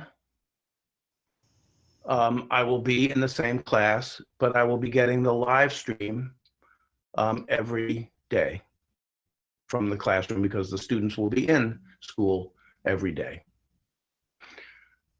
And that's the short version of it. So just to add to what Dr. Mioli said, what was really important, especially at the elementary level, we know that at Weber, the students, they're part of a pod, right? So they're part of a team. What was really important for the elementary kids, for us, is that they're in a class. They're in the classroom. They have a classroom teacher, and they have that connection. And so the things that we want to evolve over time, because I'm sure this is one of the critical questions, is interaction, right? So what is the interaction of our teachers with our students? And again, that's something that will evolve over time. Clearly, as the newness of all of not only the technology that we'll be using for the first time, coupled with the students learning how to do all this, the expectation, I want to be very clear about our expectations. We need time to transition and to make this work. And then over time, we will have expectations of how interactions will take place and the frequency of those interactions. Because again, sitting in front of a screen, watching a lesson is one thing, but then to get feedback and to have that feedback is incredibly important. So at the elementary level as well, we're looking at between 3 and 4 lessons, that students would be attending. So, those are the things that are really important, and those are the core subjects that we're talking about as well. And again, this is where we are starting, and I look forward to our committees continuing to meet, to refine this, and to make it the best type of experience that we can. And as we continue to meet, we will update the board and certainly update the community as far as where we are. And my hope is where we will be in short order. So that's the end of that slide. And Nora, if you don't mind, maybe, or someone could, we'll take questions in relation to this slide. I don't mind at all, and I know that Larry has a question. Questions, comments. Okay. I guess the most of us have been, working on this virtual learning platform for a long time, not because we have to, but because it's the right thing to do. And but in the goal to get done what we have to do, this kept getting put on the back burner and put on the back burner. And now there are certain things that we're told we can't do for this program because the other programs are set up already. So in this case, being last is actually being last. And so I'm on the virtual committee for elementary, and it's great. I think after the last meeting, I was actually optimistic for the first time in 6 months, because I think a lot of really, really good things were discussed and really good things came up. And it was the first time that no wasn't the answer to every single creative idea that anybody put up. But based upon what I'm hearing now, I think we're going back into that, no, we can't do it. No, we can't do it for almost everything that comes up. The committee was given a very specific charge. We need to do this within our budget. And people were looking at it that way. And now it looks like we're being forced in that the only way we can do this is to hire more people with money we don't have. So I'm now not optimistic that we're going to be able to come up with something that we need, because I'm just not sure if if we can reach a medium, if we can find consensus. And I really hope we can, because again, some of the ideas, and they came from everybody at that meeting, were great and made a lot of sense. And then it just seems like they've all been walked back in the interim. Anyway, so that's my comment. And my question is, are we looking at technology? For example, there are districts that put computer screens on the desk, and you can see the people. Just because if you have 25 kids in your class and 10 of them are home, you still have 25 kids. And we're having this meeting right now and there are 14 of us on here, and we can all see each other. So you know what? I mean, it's doable. Again, if we just think about it, if our first reaction isn't no, we can't do that. No. Anyway, that's what I have to say about this. I think we owe it to the kids to come up with something that really makes sense, and we owe it to them to do it quickly. I'm sorry, this is Deborah. Larry, since I'm not on the committee, who is saying no? Did you put anything in the chat there? I don't know if Did anybody I? see it. I don't know that the public can see the chat. That's why I stopped. I'll put it in the chat. Well, not to. Go ahead, Mike. Sorry. Go ahead, Mike. You were answering. Not to answer Larry's question. I think. Listen, we have parents on all the committees. We have our educators, and we have our administrators and board members who are on every committee, by the way, all the board members on all different committees. And I agree. I think we were getting to a place, and I really believe we will continue to get there. I think the critical question will be, can we get there and not spend any more money, or if we had to, just a little bit of money? And I agree with you, Larry. I know that some of the school districts you're referencing, as far as, having either large monitors to show the students who are home, but everybody else can see them. I think there are a couple different ways we can continue to think. If you get outside the box, just throw the box away and think of something just totally new and different potentially. And that's why we need to continue to meet. I think that is one of the most important things as we move forward, and we meet as often as we can to get this as right as we can. This is the starting point. This is by no means, I don't believe, the end point, but we will continue to work on this and have it evolve. Thanks, Mike. Can I ask, is that the last slide or no? No, there's one more slide, which is what I One more. actually wanted to ask, which is what my question is. If you can actually bring the next slide, Mike. Yeah, because I would like to take the slides away so we can still, everybody Okay. can see us and we can see everybody else. Thank you. Yes. All right. So what you see before you is the number of students we currently have enrolled for the full virtually learning plan that we have, the platform, I'm sorry. Oh boy, sorry. So you can see it's broken down K through 12, and then of course going across, you see the schools. When you look at the total numbers at the bottom right, you'll see we have close to 500, around 478 to date right now. Now that may increase by Friday, or it may decrease, but that's what we have right now. When you go across and you look at the numbers per grade level, and they range from as low as, it looks like 27, 25 actually, up until I think 51. Yep, 51 is the highest. If you actually stretch that out across the number of sections or classrooms we have, on average, we're looking potentially, this is on average, maybe 2 to 3 kids a grade level, a class, I'm sorry, per grade level. So it's not like we can have an outlier where there's a disproportionate amount in one classroom, but from what I understand right now, that's not the case. But that's where we are right now, and it's important for the community to know that's what we have. And again, when we talk about spacing and socially distancing, this factors in to how we can do that more safely, or in a safer manner, getting as close to 6 feet, I should say. That's probably the best way to put it.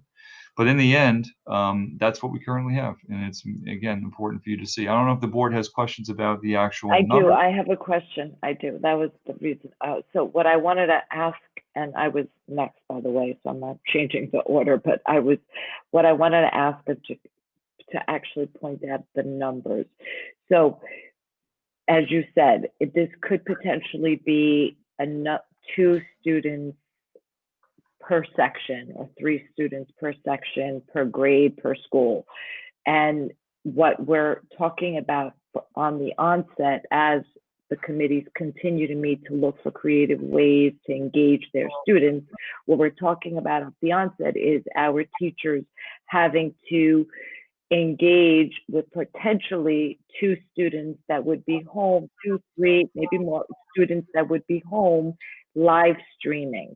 And in my opinion, I believe that our teachers are dedicated teachers, and I can't imagine a teacher not wanting to engage his or her student that is at home, who, the way we have it set up right now, is have opted to stay at home for 30 days and would, because we're asking for, at least at this point, 30 days notice to come back in.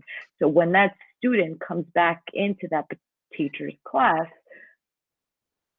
it would help for the student to be caught up and to be on the same page with the rest of the class. So the way, so I guess what I'm saying is, or I'm trying to point out, is that when you look at the numbers and when you look at what it means for each teacher in each classroom, in each section, in each building, I understand it's a different way of teaching and a different thing that our staff needs to remember in their day-to-day practice, but it doesn't seem to be that much more that they would have to be paying attention to. And I'm guessing that the classrooms have been assigned, or we are assigning, we're in the process of assigning those students to teachers, correct? Have we sent those assignments? Because I know that there's been assignments sent already for in-school students. Have we done any for the virtual?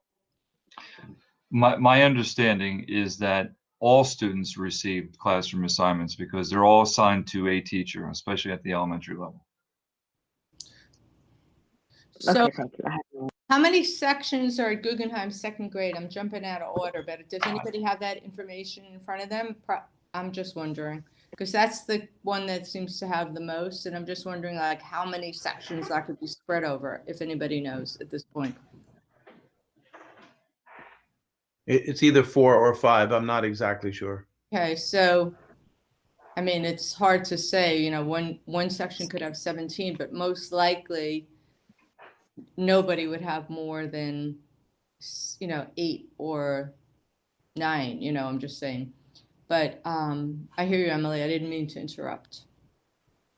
My No, apologies. okay, I'm done. I'm done. No, I'm done. I don't think it comes out to 8 or 9 though, but I'm done. I don't think, no. I'm just saying it's probably less, because if there's, It would be less, yeah, unless, you know, for unless some it's stuff random reason. random, you know, Exactly. few. No, that's what I was trying to say. Not that coherently, though. I apologize. Okay, are we finished with the slides so that we can get to the gallery view, or no? No. We are. I had posted a comment, please. Oh, sorry. you Sure, were- no, we're not finished with. Julie's next. I just wanted to get back to where we can see everybody. Okay, Julie, Deb, and then Rachel. Okay. I'm going to go with I'm asking solely on the fully virtual learning platform.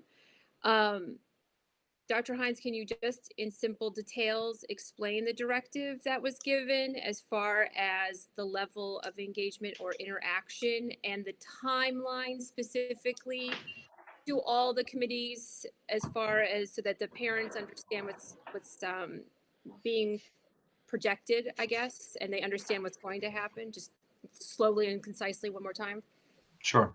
Thanks. So right now, the expectation is from just an operational standpoint is to get everything up and running, again, because this is all new. So we're asking our parents and clearly our students to be patient as this moves forward.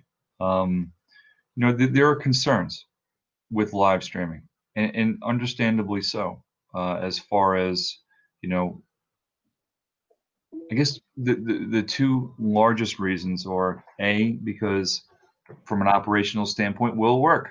You know, we have the technology now, we have everything, we increased the bandwidth. Just getting used to teaching in front of your class with the kids who are physically there, and then making sure that the camera and the tripod and everything is situated and working, right? So there's a level of expectation where you get used to that for a little while. But my feeling and my thought is that after, you know, a few weeks, that should dissipate and the engagement should really take root as far as what that means in real time. Now, with that on top of it, there's other ways to engage except in real, aside, I should say, from real time. You could engage via email or potentially link up through a Google Meet where you can talk to your students. Also using you know, Google Classroom to answer emails or questions or anything like that. What I'm asking everybody, not only from our parents and our students, but I have to say for our teachers, you know, they have to be patient with themselves as they get acclimated to all this, because again, this is all new. But it's not going to take 6 months. It's not going to take 4 months. You know, my expectation is, you know, within a few weeks, we should be in a place where everyone is comfortable.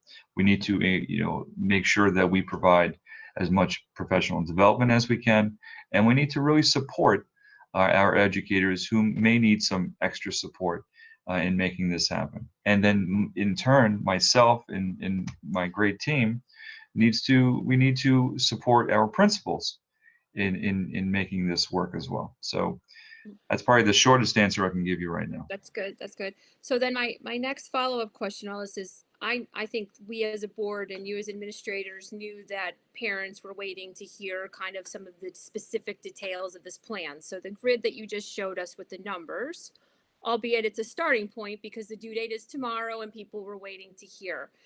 What is the process going forward? There is still some information that is left unseen, right? But I'm a parent on the edge, wavering between, do I sign my child up?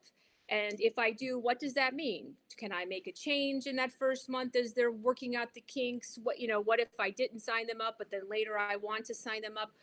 As a parent, how am I supposed to know what to do when I have partial answers in a situation when, I'm on the fence about this? So I think the best way to answer that is, we're looking at this first month where, and we stated this before, where, parents can either enroll or have them move back into the building within the first month. Once we get to a place, and I anticipate this by the end of the month, that is the goal, right? Not only to have all our elementary students physically in the building, right, but by October 5th, but to have this really in a place where I think we would all feel comfortable. Post that, if they decide to stay in, then we are looking at we need a commitment for the whole marking period. And there are a myriad of reasons why we need that commitment to take place. We can't just have students slide in and out of school from, being physically in a brick and mortar classroom building to the virtual and then vice versa. It creates chaos. And one thing we need during this time is consistency. And so I know lots of other places, lots of other districts are giving some real hardline stances by, saying you have to commit until Thanksgiving or, middle of November to January, and some till the end of the year. Like, you have to commit for the full year.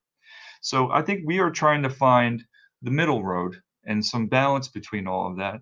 And so we are working together for the first month of September. Then we will ask for a firm commitment until the end of the first marking period.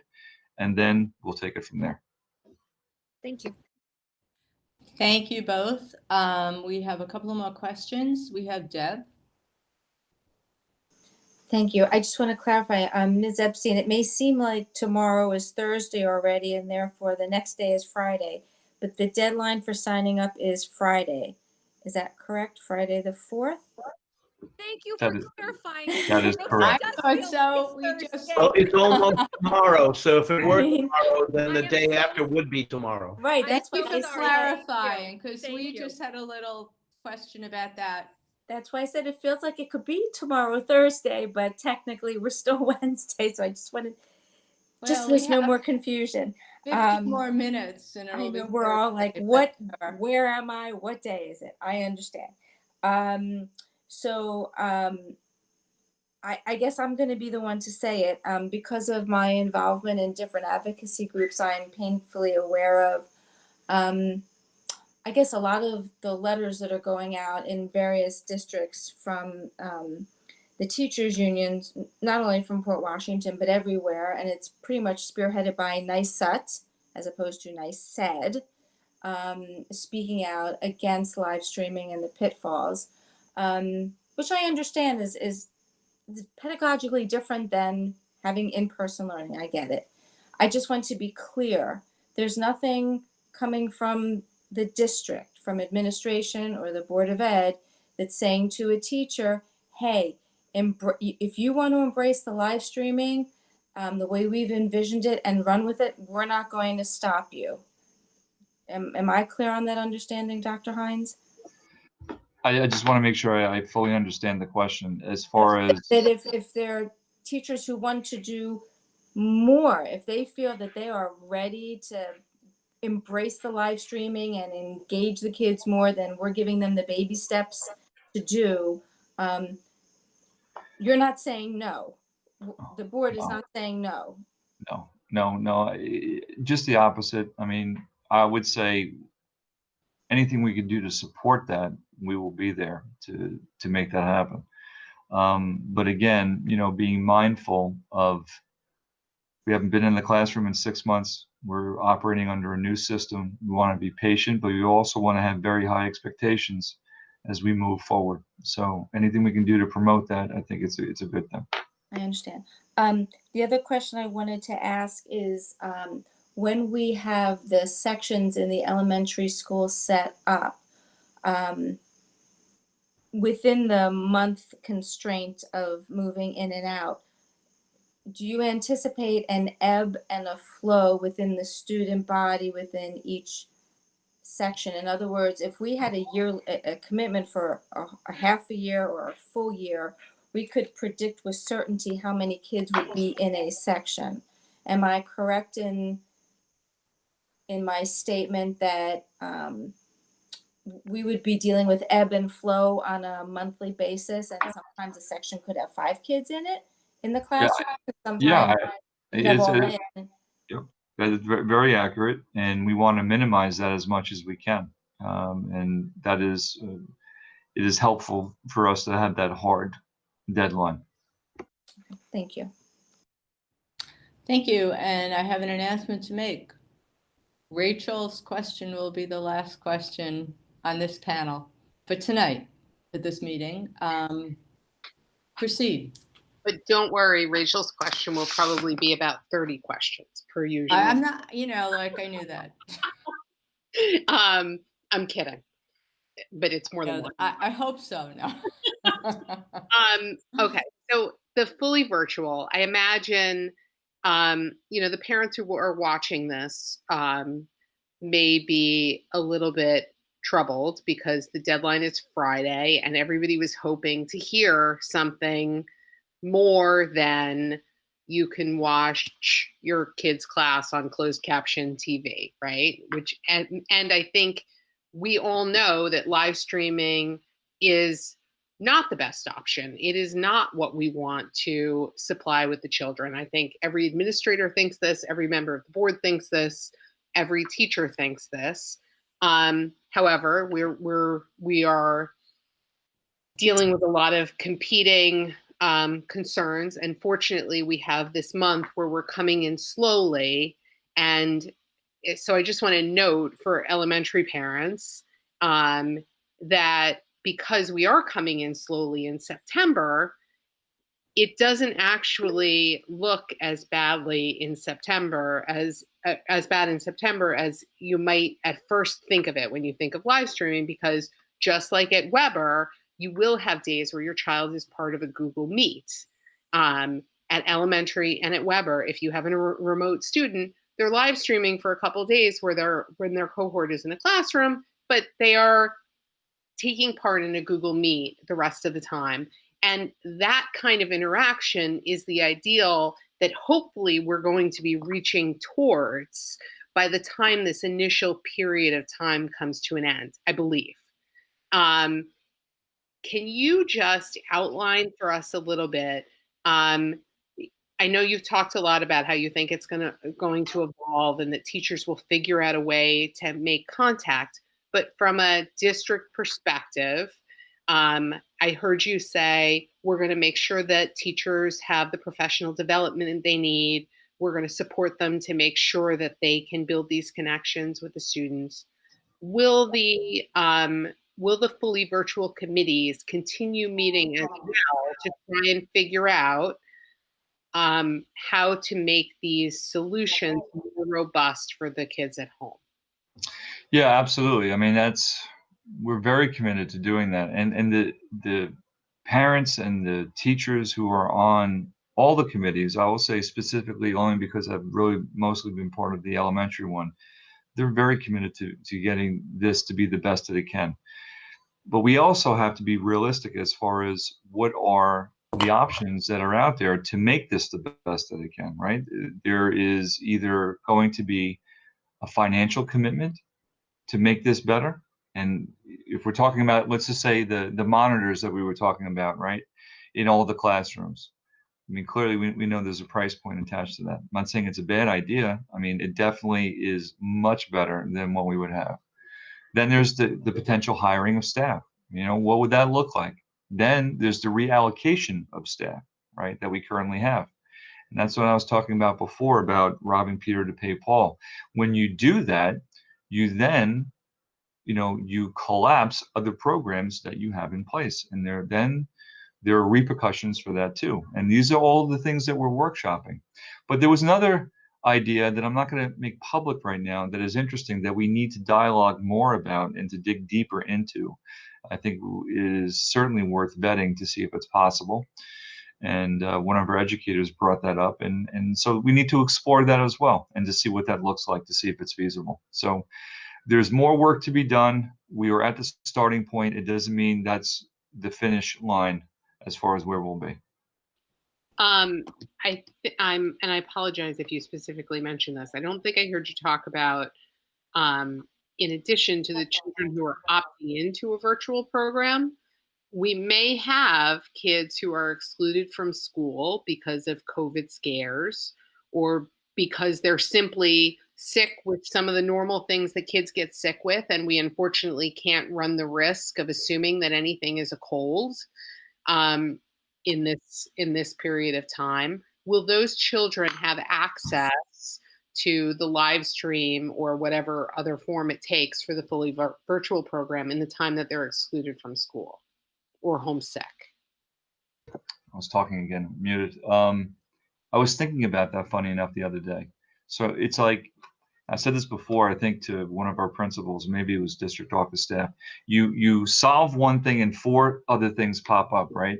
And this will continue to emerge. This will be a pattern for everybody, not just here. And that's one of them. And I think it's a really great question. And that's something I would have to talk to our attorneys about and get more guidance about. It would just make sense to say, of course, yes, that makes sense. I just want to make sure before I answer that specifically and say yes, what are the potential implications to that? I'm leaning toward yes. I'll have a definitive answer soon. Okay. I only have one last question. I think that if we could see people's faces when you said the end of the marking period or the end of the year, there were probably a bunch of jaw drops, because that seems like a big commitment to deciding that your children will be remote instead of in our schools. I just want to confirm, though, for anybody who wasn't hearing, that we're talking about that after this first month. So for this month, we're really only asking people to commit until the end of the month. That's right. And I'm assuming, but correct me if I'm wrong, that the hope is that we will have a lot more information before we ask for that kind of commitment from anybody. Is that accurate? Like by the end of this month, we're expecting to have this fleshed out a lot more fully? That is the expectation. And I'd like to think we will meet that expectation, which totally makes sense. The commitment would be post-September, not until the end of September. Thank you. I'd just like to add that. Nora, I'm sorry. I know you said no more comments. I just want I to was say going to one make more. my own and like break my own rules. Okay. So you go and I'll shut up for now. So I just wanted to just reiterate for everyone, because I know we've spent some time now with our questions talking about what the program could look like, would have looked like, should look like. But I think we all need to remember that the first month, especially at all levels, but forever at the middle school and high school, but at the elementary level, everybody is going to be in a hybrid mode. So whether or not you're fully virtual or whether or not you're in person, you will be getting instruction from your teacher. I think that, we just need to remember that, or that you'll have FaceTime with your teacher, because if you're fully virtual and you're going back now to 3rd grade and to what Dr. Mioli pointed out, if you're fully virtual, you're assigned to a classroom. That classroom is in school that particular day. You're home, you're going to be live streaming. But on the days that classroom is not in school, you're going to be following the remote plan. These are 2 terminologies that we can't, we keep switching back and forth. The remote plan of your class. So you will be doing like Google Classroom or whatever other type of things are set up for that classroom. So for the first month, I think we have developed a plan that will serve the needs of both our in-school students and our fully virtual students. And that is why we are continuing to have our committees meet so that they can come up with plans for going forward and then the commitment then changing. So I'm sorry, I just added that because I didn't want us to end our fully virtual discussion with all the questions we've been asking, or, you know, the scenarios that could be negatives, if you wanted to say that. So if I could actually, Nora, if you don't mind, and I'll be quiet, I promise, because I'm sick of hearing my own voice at this point. It brings us back to the importance of the devices and making sure we have them here. So, you know, it really talks, I think it brings us back full circle to our initial conversation, which was very important, and I'm very thankful for the board doing what it did. Okay, I'm done, sorry. I just wanted to add a couple more thoughts, and Emily covered most of them, but I just want to say that I am on the elementary fully virtual learning platform committee, and we will be meeting, and Larry's on the committee, as is Dr. Hines and Dr. Mioli, as well as teachers and administrators who are fully dedicated to coming up with creative ideas, and so far they really have. So we will be working on those ideas in the next couple of weeks. We'll be meeting at least, I'd say, 2 times a week based on our previous discussions.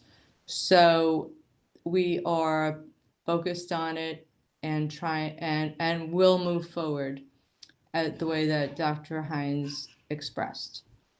At this point, I think, well, I just want to say for anybody who keeps track, this is the longest board meeting we've had since the old days. And I mean, most of the people that are watching don't remember the old days, but there were times when board meetings went till 2 in the morning.